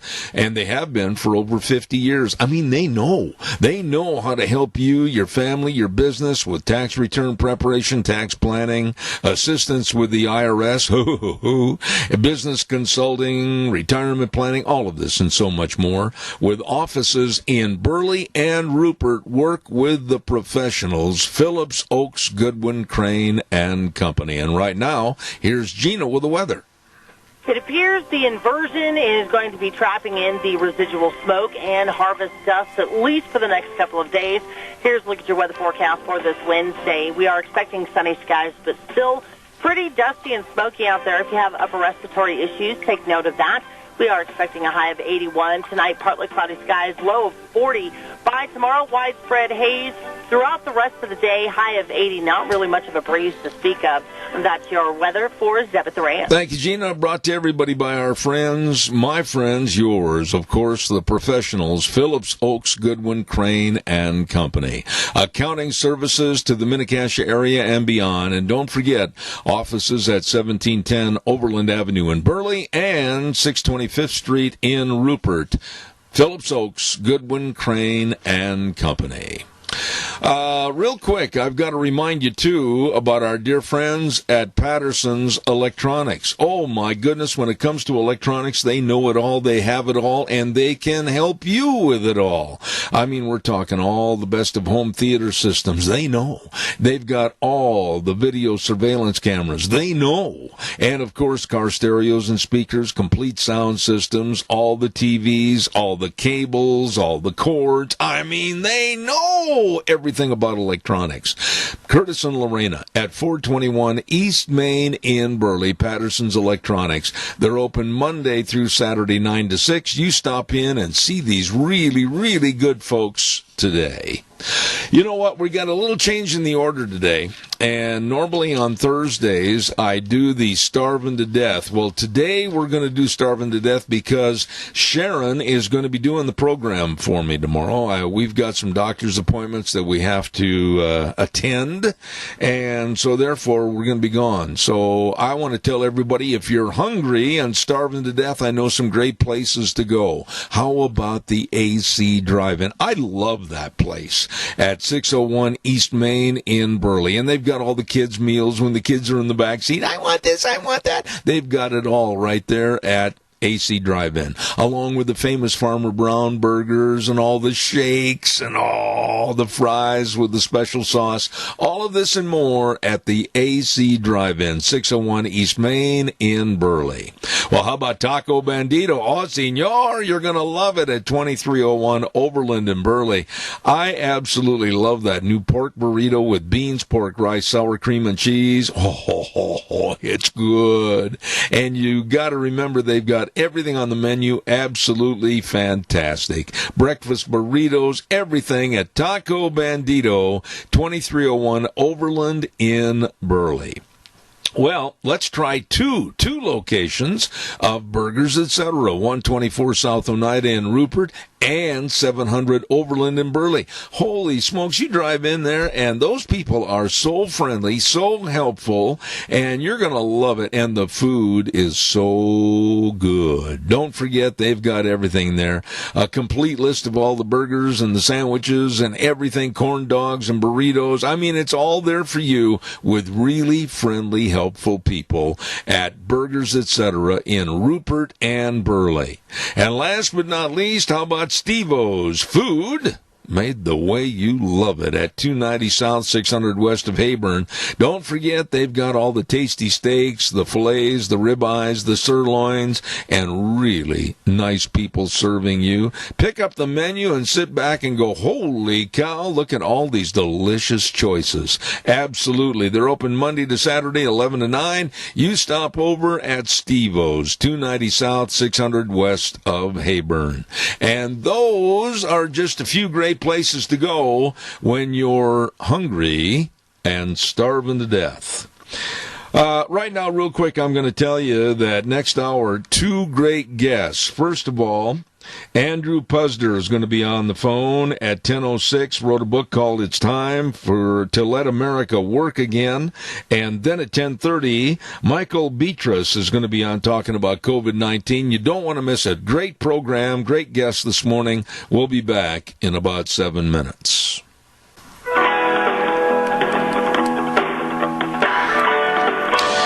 Welcome back on a hazy, kind of a lazy kind of a morning, Wednesday, October 7th, hour number 3. Zeb at the Ranch with our major sponsor, your Magic Valley, Les Schwab Tire Centers, all 7 locations serving you with the best in tires and, of course, a very safe, clean environment.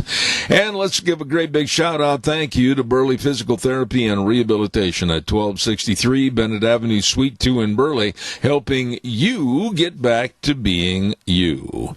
Want to also mention quickly before we go to our guest about our friends at 7K Metals. Absolutely, you should know about silver purchases where you can have the silver purchase sent right to your home. Absolutely, building your own financial security and future, and of course, creating your own security bank. I urge you to call my friends Lon Hardy at 312-8699 or Sharon at 430-3259. Tell them I told you to call. They'll tell you all about silver purchases, which the value going up, up, up, and this can all be handled through 7K Metals. You get a hold of these good folks today. Want to also mention real quick, before we go, we've got a great big auction coming up this Saturday, the C.H. Snyder Estate Auction. I could give you all the directions, but I'd get you lost. Just look for the sign south of Twin Falls on Airport Road. They'll tell you how to get there better than me. And there's going to be lunch by the Cook Shack. Don't forget, Bennett Boys Auction Service handling this sale. They're going to have a 1998 Cadillac DeVille, oh yeah, along with all kinds of collectibles, shop tools, lawn and garden equipment, you name it, it's going to be be at this sale. C.H. Snyder Estate Auction, 11 o'clock Saturday morning, this coming Saturday, October 10th, and it's managed by the Bennett Boys Auction Service. No sale too big, no sale too small. The Bennett Boys, they sell them all. Right now, let's go to the phone line, and I've been really excited about having this gentleman on my program. He was the Donald Trump nominee for Secretary of Labor, Andrew Puzder. Good morning, sir. How are you? Is he there, Sean? I'm here. Ah, there he is. Good morning, Andrew. Good to have you on the program. I want to talk about your new book that is titled, It's Time to Let America Work Again. I would make one small correction. It's way past time. What are your feelings? Well, I agree with you. And I don't know if you saw this, but there was a document that came out Sunday called the Barrington Declaration, which was put up by three immunologists, infectious disease experts from Oxford, Harvard, and Stanford, and it's now been signed by about 2,000 other infectious disease experts, plus about 4,000 medical professionals, saying that it's absolutely time to get America back to work again, that the lockdowns have been more damaging to our health and to people's mental and physical health than the disease itself. And for young people, it's time for them to get out to work, and for people that are over 70 and vulnerable, they should be protected until we have herd immunity, which we're not going to get until people get back to work. So we're seeing now scientific support for this proposition, and the Democrats are always talking about how they want to listen to the scientists. Well, now you've heard from them.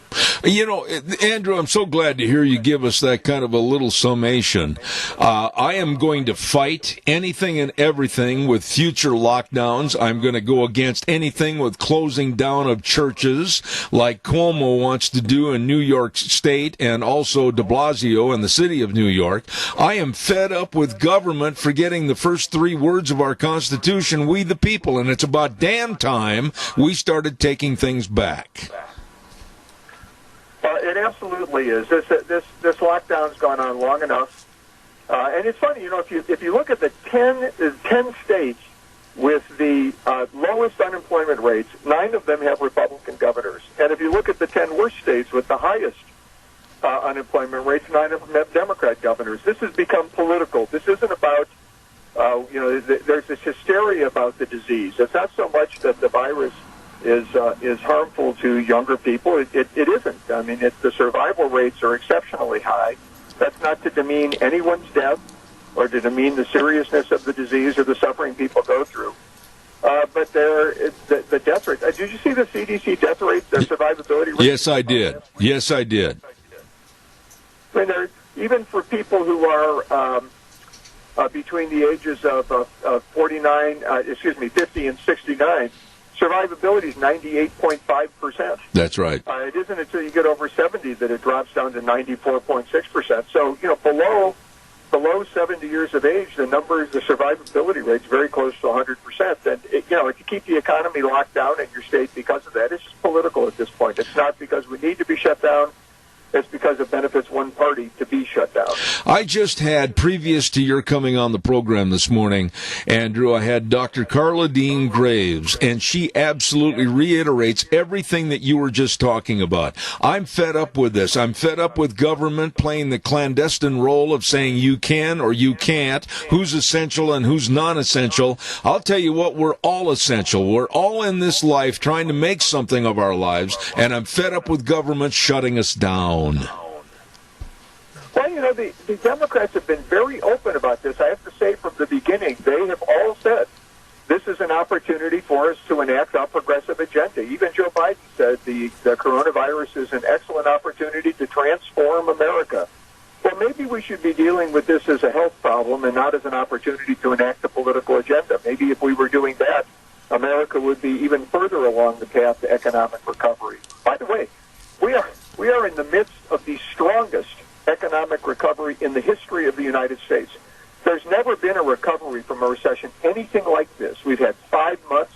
4 of them were historic job creation months. The most recent month didn't set a historic record, but it's the best month in 37 years. The last time we had as many jobs created in a single month, Ronald Reagan was president. Retail sales are back above what they were pre-pandemic. American family wealth is above where it was pre-pandemic. 5 months of manufacturing growth, and the Atlanta Federal Reserve Bank's GDP Now forecasting model is forecasting GDP growth in the third quarter with over 35%. This is an incredible number. We're roaring back. The last thing we need is more government programs, more government spending. The policies that Joe Biden is advocating. We need to get back to the pro-growth policies of President Trump. Let me ask you this, though. I mean, you know all about jobs. You know all about labor. You know all about our workforce. What about the workforce in America today? Have they lost their incentive because of the pandemic?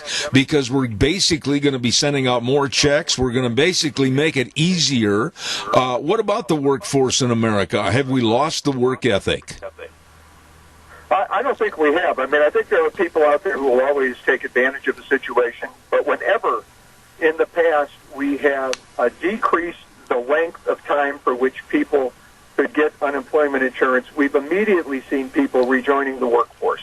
So that when you incentivize people to leave the workforce, when you pay them more to stay home than they would earn on the job, well, of course, they're going to make the rational economic decision and stay home. If those are the policies that we put in place, if those policies continue into the future, they shouldn't even be in place now, except for people who desperately need the help because their jobs have been limited. You have to feel sorry for people, in the tourism trade who work at hotels or airlines where there simply isn't a job at the moment. We certainly want those people to get help, but people that can get back to work should be getting back to work. I am absolutely adamant when I say this against the Harris and the Biden campaign, and I put it in that order because I think she's going to be running the show if they get elected. But they are espousing higher taxes, much higher taxes on America, and America that has been basically shut down since the 1st of March. That would absolutely cripple us, would it not? Well, yeah, they're talking about increasing taxes over a 10-year period by over $4 trillion. But what they don't tell you is they're also advocating spending of over $11 trillion on top of a debt that we currently have in this country of $24 trillion. These numbers are mind-boggling. They don't have a single program. Go to their website. I challenge anybody to go to their website and show me one program where it says, here's how we're going to create private sector jobs. Here's how we're going to encourage job growth. Here's how we're going to encourage businesses to grow in the United States. Every program they have involves more government spending, more expansion of government, more government in our lives, and less independence, freedom, and liberty in our lives. And this is their agenda. And you're right. I wouldn't be surprised if Harris is running the show now. You got to catch Joe on a good day to see if he's able to run anything. Absolutely. And, this is a very scary time for America. We have an incredible president who's not only created the greatest economy in modern times, certainly the greatest labor market, highest median family income, lowest poverty rate last year, has us in the middle of the most dynamic recovery in the history of the country, is bringing about peace in the Middle East. His accomplishments go on and on and on. And he scares the hell out of the left. He scares the hell out of their media supporters. And I hope Americans can see through this and we can have another 4 years with Donald Trump. Let me ask you this question. When you were writing the book, It's Time to Let America Work Again, what did you, Andrew Puzder, what did you learn that kind of shocked you or really brought you into face reality? I think the big thing for me, and it's a pamphlet, it's kind of like Common Sense. The Counter Books does these things. They're called broadsides, and they do a great job of covering issues that are of current importance. And you can get it on Amazon if you put Puzder in, P-U-Z-D-E-R, it'll come up. But what I learned in writing this was the devastating effect that the lockdowns were having on people as far as suicide rates, drug addiction, alcohol addiction, domestic violence, divorce. As a matter of fact, there's a group of medical professionals came out as early as May and said we have an epidemic within the pandemic, and it could kill more people than the pandemic itself, and that's due to, again, suicides, drug addiction, and alcohol abuse, and it's turned out to be true. I mean, we've got did you see the Barrington Declaration that came out this morning? Yes. It's an incredible one-page document. Again, I'd encourage people to read it. it so puts the lie to the Democrats' claim that what they're doing is compassionate, what they're doing is trying to save lives. All they're trying to do is enact their political agenda. And this document puts the lie basically to what they've been saying for the past 6 months. Let me go here as far as New York City. I want to talk about New York City, and I'm way out here in Idaho, but I want to ask you this. I've talked to many of my old college buddies, etc., that are either involved in the media or some are doctors back in that area, and their concern is that New York City itself per se will never come back to the vibrancy that it once had because people are afraid to go back to work in New York. Yeah, if you had told me a year ago that one man could single-handedly destroy the wonderful city of New York, I'd have laughed at you, but I'm not laughing today. I think de Blasio's done more damage to that city than really I ever could comprehend. I love New York. I go there a lot, and it's terrible to hear and to see what's happening there today. New York is an amazingly resilient place. I hope that it can come back. I know that the president obviously has a real affinity for New York. It's where he's from, and it will do everything we can to try and make sure that economy becomes the vibrant economy it once was. But they've really hurt it. And I think the other thing there is the way people work and the way people purchase has changed significantly during the pandemic. I think it advanced what was already happening, but you now realize maybe you can work from home, maybe you can work remotely, and employers realize it's just as effective, and maybe they don't have to pay rent, so do you really need all those big office buildings anymore? And if people are happy with getting delivery from Amazon or Walmart or whatever other service, do they really need to be going to stores as often as they used to go? And I think people will still want to go to stores. There are certainly jobs where you need to have that personal conduct. There are risks to doing everything online, risks from hackers and risks from people getting into your information. But I think things have changed, and it's going to impact the real estate market and the retail market. We'll have to see where that breaks out. Whether it's a barbershop or whether it was a gym, a workout gym, or whether it's a used car lot, do you think that America and all the small business people can come back and combat what's happened to them over the last year? Yes, I think they can, and I think people that can't, there are going to be some places, maybe the mom and pop restaurant on the corner, that where they just, they threw their hands up and moved from New York to Florida, or just kind of gave up, or to Idaho. But again, if it's on a corner where there's a lot of traffic, a lot of people walking by, and you've got the building vacant, and maybe it's got restaurant equipment in it, there are going to be young entrepreneurs who say, look, I can open a restaurant here and make some money, and who are willing to take the risk to do that, assuming that the economy's good and that we're going to get the government out of our front pockets and our back pockets, which is where they are right now, and allow the economy to grow and to thrive. If we can do that, I think you'll see people reopening businesses. I think you'll see the country thriving once again. I got to tell you, I'm stunned by the dynamism of the recovery we've had in this country since May, and that's with the virus still with us. I mean, the Congressional Budget Office, which is nonpartisan, was forecasting we'd have 16% unemployment at the end of the third quarter. Well, it's under 8%. It's 7.9%. It's less than half of that. So we're doing so incredibly well. I think it's a testament to the spirit of the American workers and the American people. And if we let people get back to work again, as the pamphlet title states, I think we're going to see the economy recovering very quickly. I think we've got one other problem, and I don't know if you've addressed this in your pamphlet or not, but I think it's worthy of our conversation. And that's a negative, absolutely destroying attitude media in this country. I am firmly convinced that the CNNs, the MSNBCs, and others want to keep America under their thumb, and all the news is bleak news, and I think they're the culprit. No, fake news is a real thing. It's not that, the president isn't making that up. I mean, CNN, MSNBC, some of these news networks, they don't cover reality. They don't cover what's actually going on. They make things up. They have things from unidentified sources, anonymous sources that, say anonymous forever. They take things, like Bob Woodward's come out and said, the president admitted that he was trying to keep the country from panicking. Well, of course he was trying to keep the country from panicking. He even said that in March in response to a question from a CNN reporter. Yet the entire media treats it like it was some new revelation, some really damaging piece of news against the president. It wasn't news at all, and in fact, it was. You might even call it leadership, let alone like negative. They truly make things up and do anything they can to create an environment in which it's very difficult for President Trump to do his job. But look, he's done an incredible job nonetheless. He's a fighter.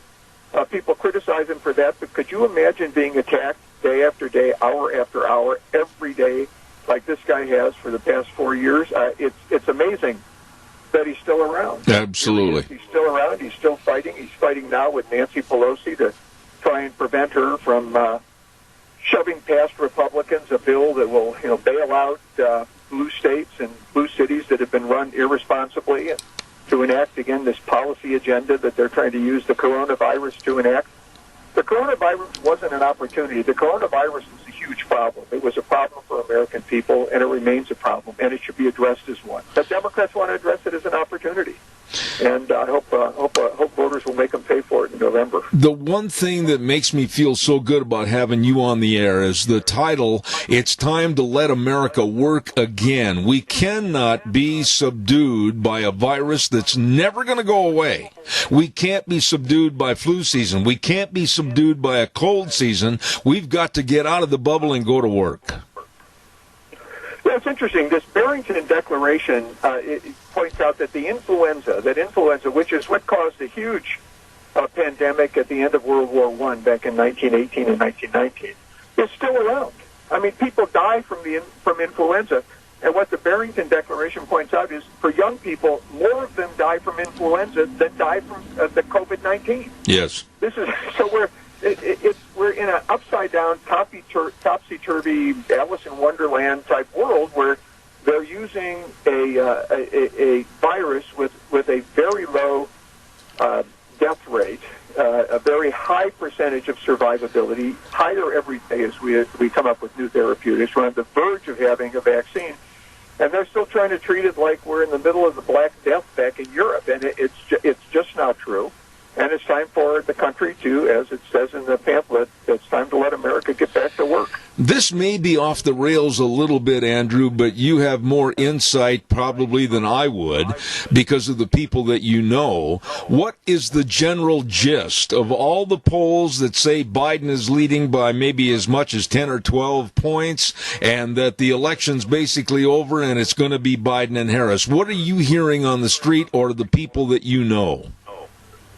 Well, number one, I think most of the polling places are on the same page as the major media. The way that when you do these polls, the percentage of Republicans, Democrats, and Independents that you include determines the polling results.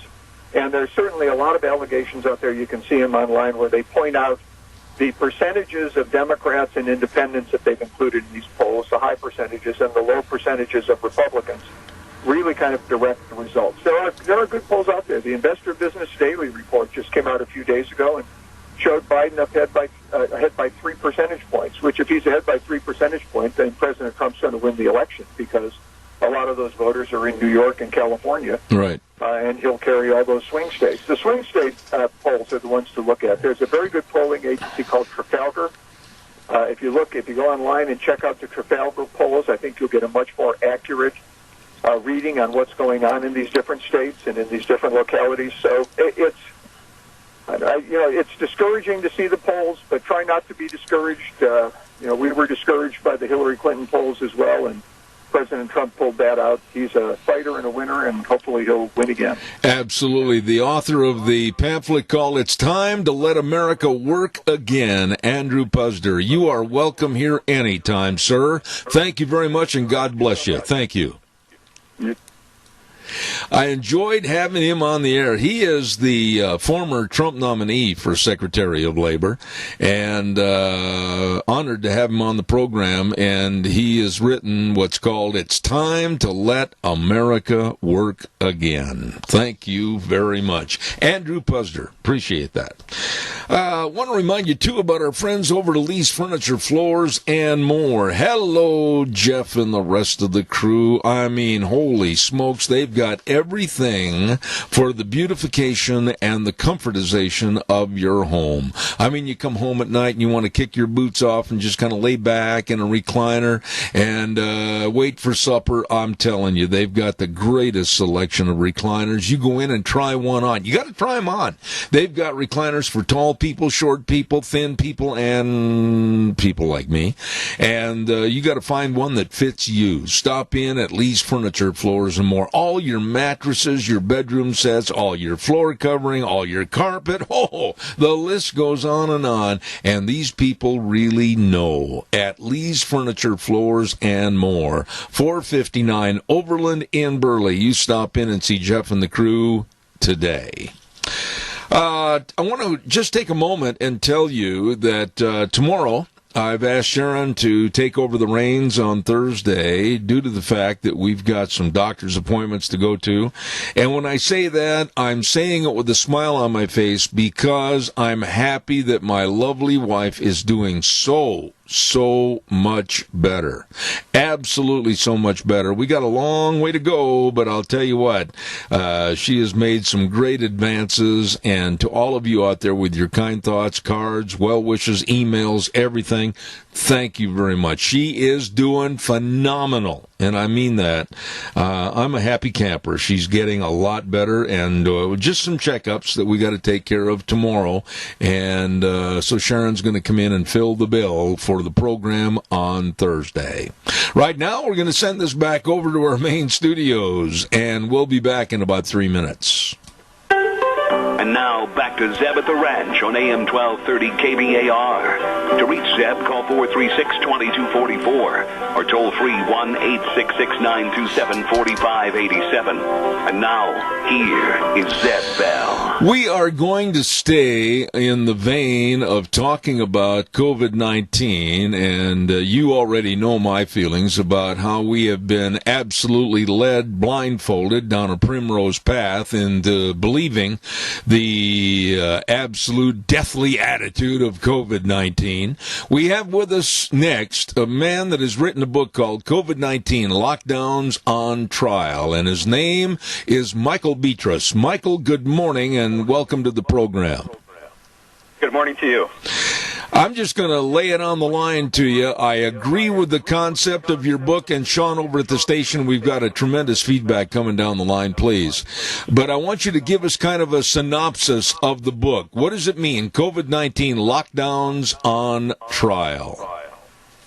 Sure. So I took a look at the data early on before the lockdowns, the initial cruise ships, and my interest was piqued with that, particularly the second one. It was quarantined out to sea for quite a while, and it was massively covered.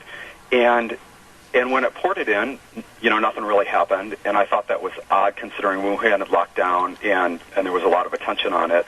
And about a week later, the Imperial College model came out that predicted in a do-nothing scenario, over 2 million deaths. And I thought, God, that's odd, because with these two cruise ships with a, kind of a perfect petri dish there, and an elderly population predominantly, something would have happened more. And so I started applying the data. We had 10 fatalities over those two ships, and the Imperial College model applied to that would have been 155. And so that just seemed odd. And then, 2 days later, California, then Illinois, then New York locked down. And when we hit 40 million unemployed, that's what triggered me to do this. But, Zeb, I'd like to piggyback on one thing real quick on your previous guest, Andrew, because I was listening to it online. He made a great comment about New York City and your discussion there, and he was talking about Bill de Blasio. One thing I'd like to add to that is he touched on this. It's one thing to sort of criticize, Democrat leaders, and certainly we could do that. But you can't underscore the importance of what the media coverage has done to this. There's a lot of people in the millions in New York City that are genuinely still afraid of COVID. And that's really what's given the politicians the green light to continue these lockdowns, whether it's in conservative states. I live in Texas, and we're still under a partial lockdown, and a lot of the the Michigans and the New Yorks and Californias of the country. But this media coverage has instilled so much fear that it's genuine out there with a huge part of the population on both sides, not just Democrats or liberals, but a lot of conservatives too. I'm so glad you brought that up, Michael. And again, Sean, we've got feedback on the line with this call, please. I want to go into the intentionality of this so-called COVID-19 scare, or the politicalness of this scare. Both those words, intentional and political, they seem to go together. What are your thoughts? I think it started off well-intentioned in the beginning. If you really think back to what was happening in March, there was a lot of panic. There was definitely a crisis going on in northern Italy. There was, Wuhan, China had locked down, their largest city, not on the coast. So, it was real. And the model predictions, while I don't think they ever were realistic based on the cruise ships, I think the lockdown intentions were genuine and not political in nature. I think that by the end of April, it was very clear we were never going to reach hospital capacity anywhere. We didn't even in New York City. And then I think it took a shift. But again, it's the media coverage that enabled the politicization of this, because people would be protesting more than they have if they didn't genuinely believe this. If you turn on any of the news channels, including Fox during the day, the news that you would hear about cases and the dire predictions of the fall and a second wave, it would be as kind of a scary thing. What most people don't realize, we're at about a 5-month low in hospitalizations. Things are really looking up, and it's hard. Your average person doesn't know that. I'm not going to be a dog chasing a rabbit around a tree. I'm just going to be very blunt and straightforward. I look at China, I look at this as a way to take more power for them and away from the rest of the world. I think they should be in absolute condemnation of every single person around the globe for what they have done. How wrong do you think I am? No, I think you're correct. But what gives that, the reason that you're not seeing a revolt on that is because of the genuine fear. And I think that it's not the politicians that have really fueled that. I think it's the media coverage. And until people sort of get awake a little bit, and things like extended unemployment benefits and overlays, those things go away, until there's some pressure put on people and some reality data, I don't see it changing. I thought we'd be out of it by now, Zeb, and I don't see us out of it until, for sure this year. Well, I'm going to ask you the same question that I asked Andrew last half hour. When you were writing this book, what all of a sudden reached out and grabbed you and said, oh my gosh, I had no idea it was this bad? What was the fear factor for you when you were gathering all your information? Well, again, for me, it was reconciling the very initial data. So we had this huge panic, these huge sweeping lockdowns, schools closed. You know all the data. You follow this.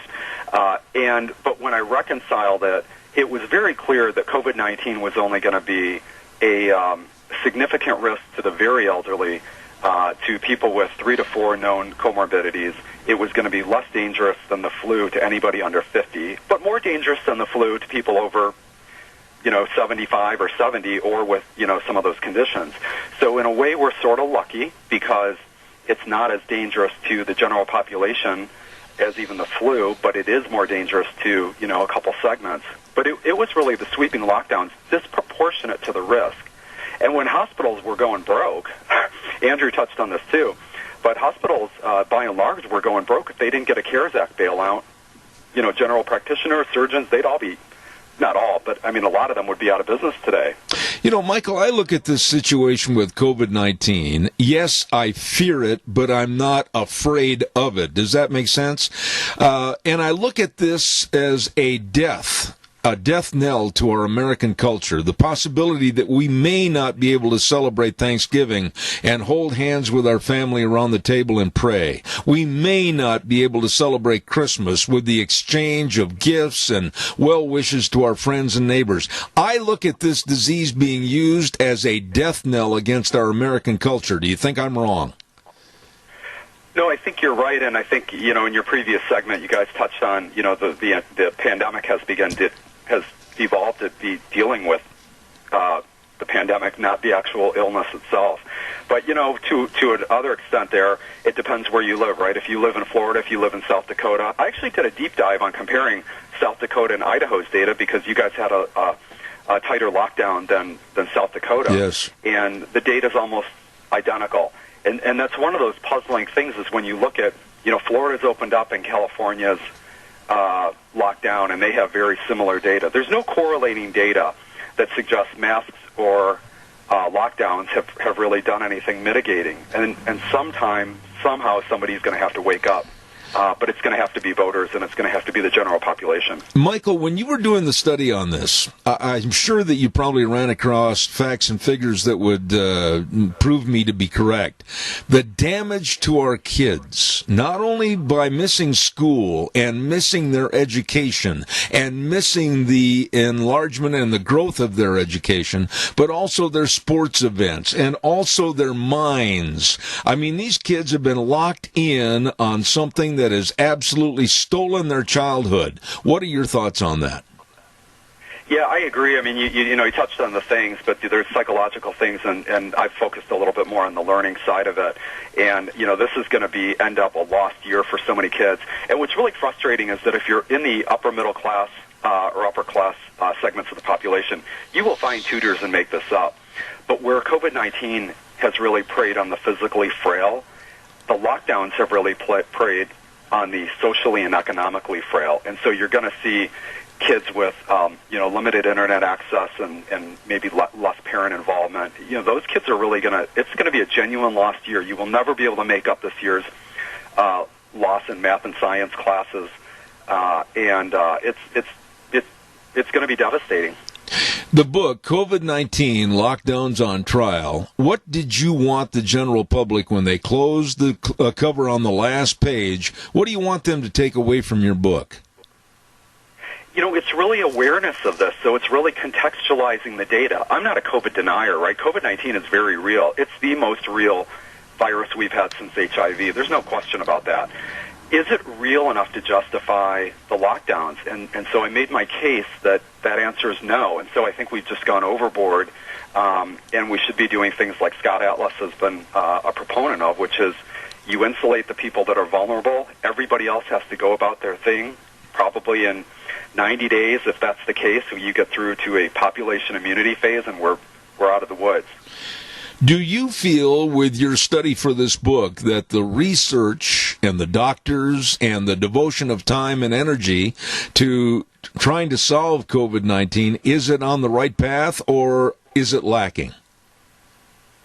Well, not sure exactly what you're asking, but you've got two schools here. One says you need to lock down until we get a vaccine. To me, that's sort of an absurd, absolutely an absurd approach compared to you need to let every one of these pandemics we've had. If you look since the Spanish flu, these things they end up spreading around. You end up getting a population immunity, and they sort of fizzle out on their own. That's just irrefutable data. You don't need to be a epidemiologist to understand that. And that's what's missing here is people aren't understanding that cases is a good thing if they're not associated with hospitalizations or deaths. And you're seeing that. You're seeing these huge case rises as we test more the last 120 days, and yet deaths and hospitalizations are slumping. That's good news. Nobody really understands it or knows it.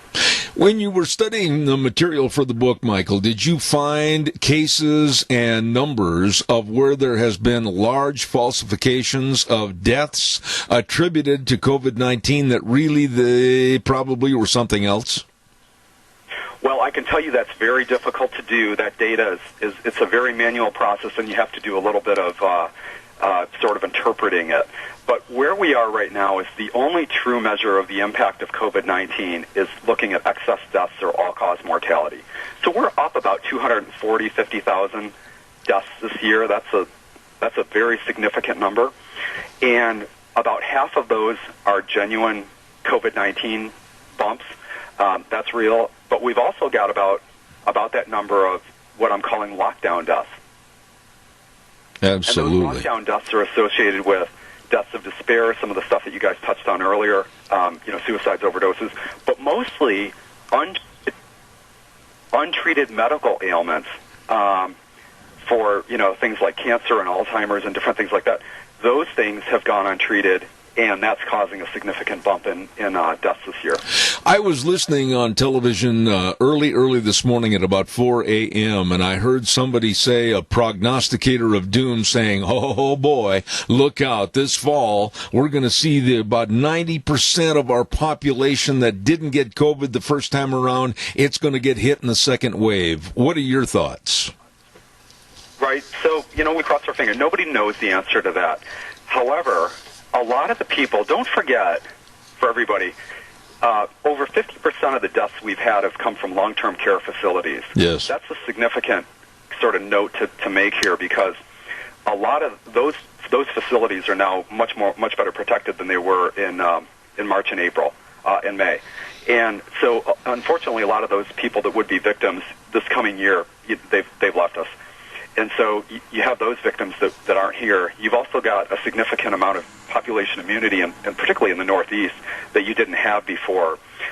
So my opinion is there's not going to be a huge rocking second wave. It may not even be real significant as far as the flu, because, again, a lot of the people that would be victims have already been claimed, or they've got immunity now from COVID-19. Right. Where can this book be obtained? COVID-19 Lockdowns on Trial by Michael Beatrice. Where can we get it? Exclusively on Amazon.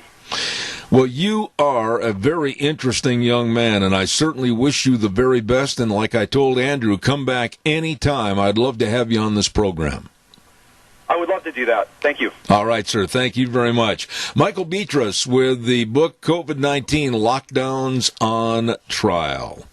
I think what we have learned over this morning with all the different guests, Dr. Carla Dean Graves and Andrew Puzder and Michael Beatrice, is that maybe all of us have been more fearful of something that really isn't that fearful. Does that make you understand the common sense to the numbers?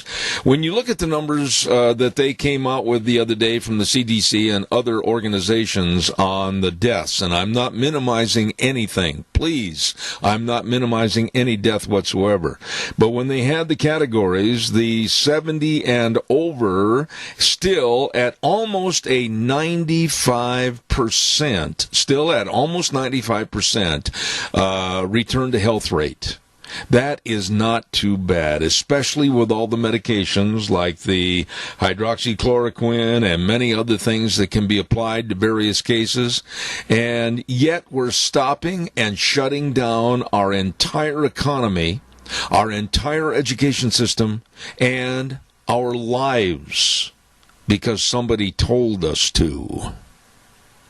We're going to go to the weather forecast right now. And the weather, well, first of all, I want to talk to you about a great place to eat. And boy, oh boy, do they put out a plate of food. I'm talking about Edith's Cafe at 144 East Highway 81 in Burley. They are open, I'll tell you that right now. Open Tuesday through Thursdays 11 to 8, and then Fridays 11 to 9.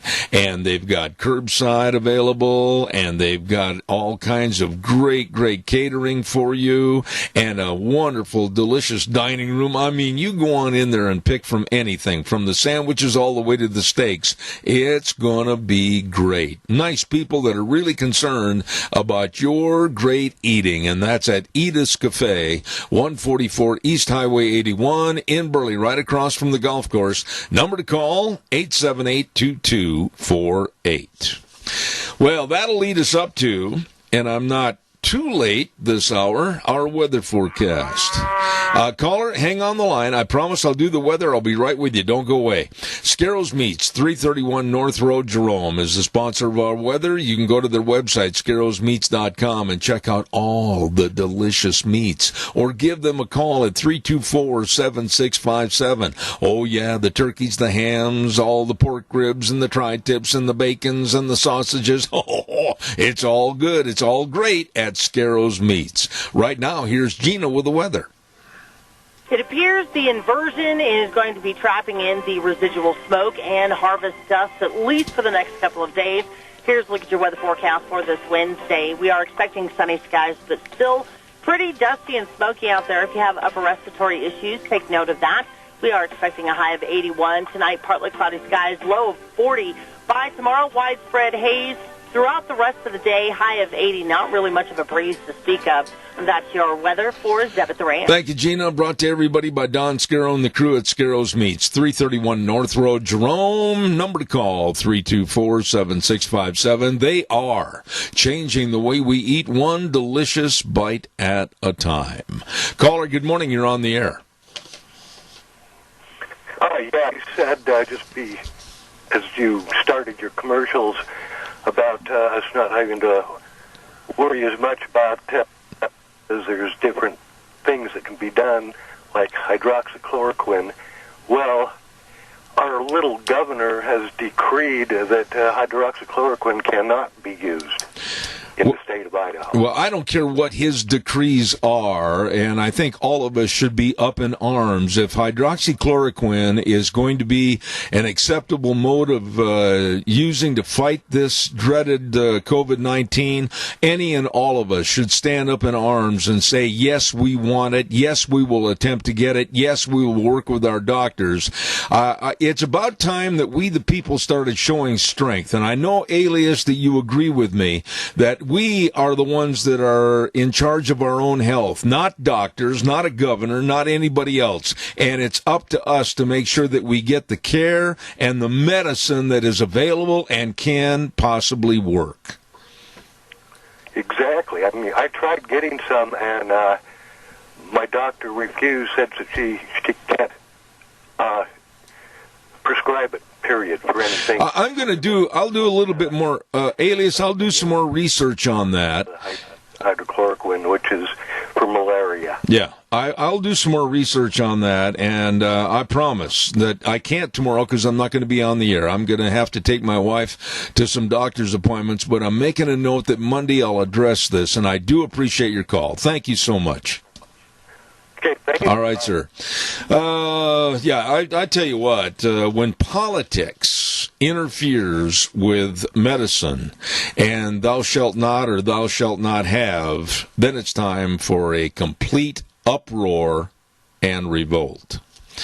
I want to remind you about the 7 locations of great people, your Magic Valley Les Schwab Tire Centers, and I mean great people. They've got all the tires, all the tread designs, all the sizes for all vehicles. That's a gimme. Okay, now, they also have the best in brake service by highly trained brake technicians, front-end alignment, shocks and struts, and batteries. I mean, basically, you need to get ready for this fall and, of course, the colder weather that's on the way. Stop in and see them today. Your Magic Valley Les Schwab Tire Centers. James over in Buell, Dan on Pole Line in Twin Falls, Lane and Rupert, Mike and Jerome, Dave on Blue Lakes and Twin, the Twist family in Paul, and my buddy Trent on Overland in Burley. I mean, they really take care of you. They absolutely believe in the word service. And by the way, for everybody on the farm, the ranch, or the dairy, or in the middle of harvest, don't forget they can be there to help you with those big repair trucks. Just give them a call. Your best, absolutely, your Magic Valley Les Schwab Tire Centers. You get a hold of them today. Really good people. Yeah, you know, when I hear things about, well, we're not going to let you have this and we're not going to let you have that, baloney. I mean, all of us need to be our own medical practitioner somewhat. And if we feel something's going to work, get a hold of your doctor. Call them. We're paying them. We pay the bills. And call your medical professionals and ask for and demand explanations on what's being done or what's not being done for you or a family member. I know this firsthand because I went through it for the last 2 months. I am not going to be told to be a good little dog and go sit in the corner and not ask questions. No, that's my wife. She is my life. I absolutely will not let anything happen to her without me knowing firsthand all the information that I should be availed to. You need to do the same. Whether it's a medicine or a treatment for a certain condition, ask the questions. Demand the answers. You have to be the captain of your own ship when it comes to your health.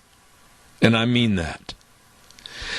As I said earlier, I'm not going to be on the program tomorrow. I am going to turn the reins over to Sharon, and she's going to run the show. And so that means that I'm going to be gone tomorrow up until next Monday, and we'll be back, where we always say at the end of the program, the way things are the way things ought to be. And the 4 words that mean the most to me: in God we trust.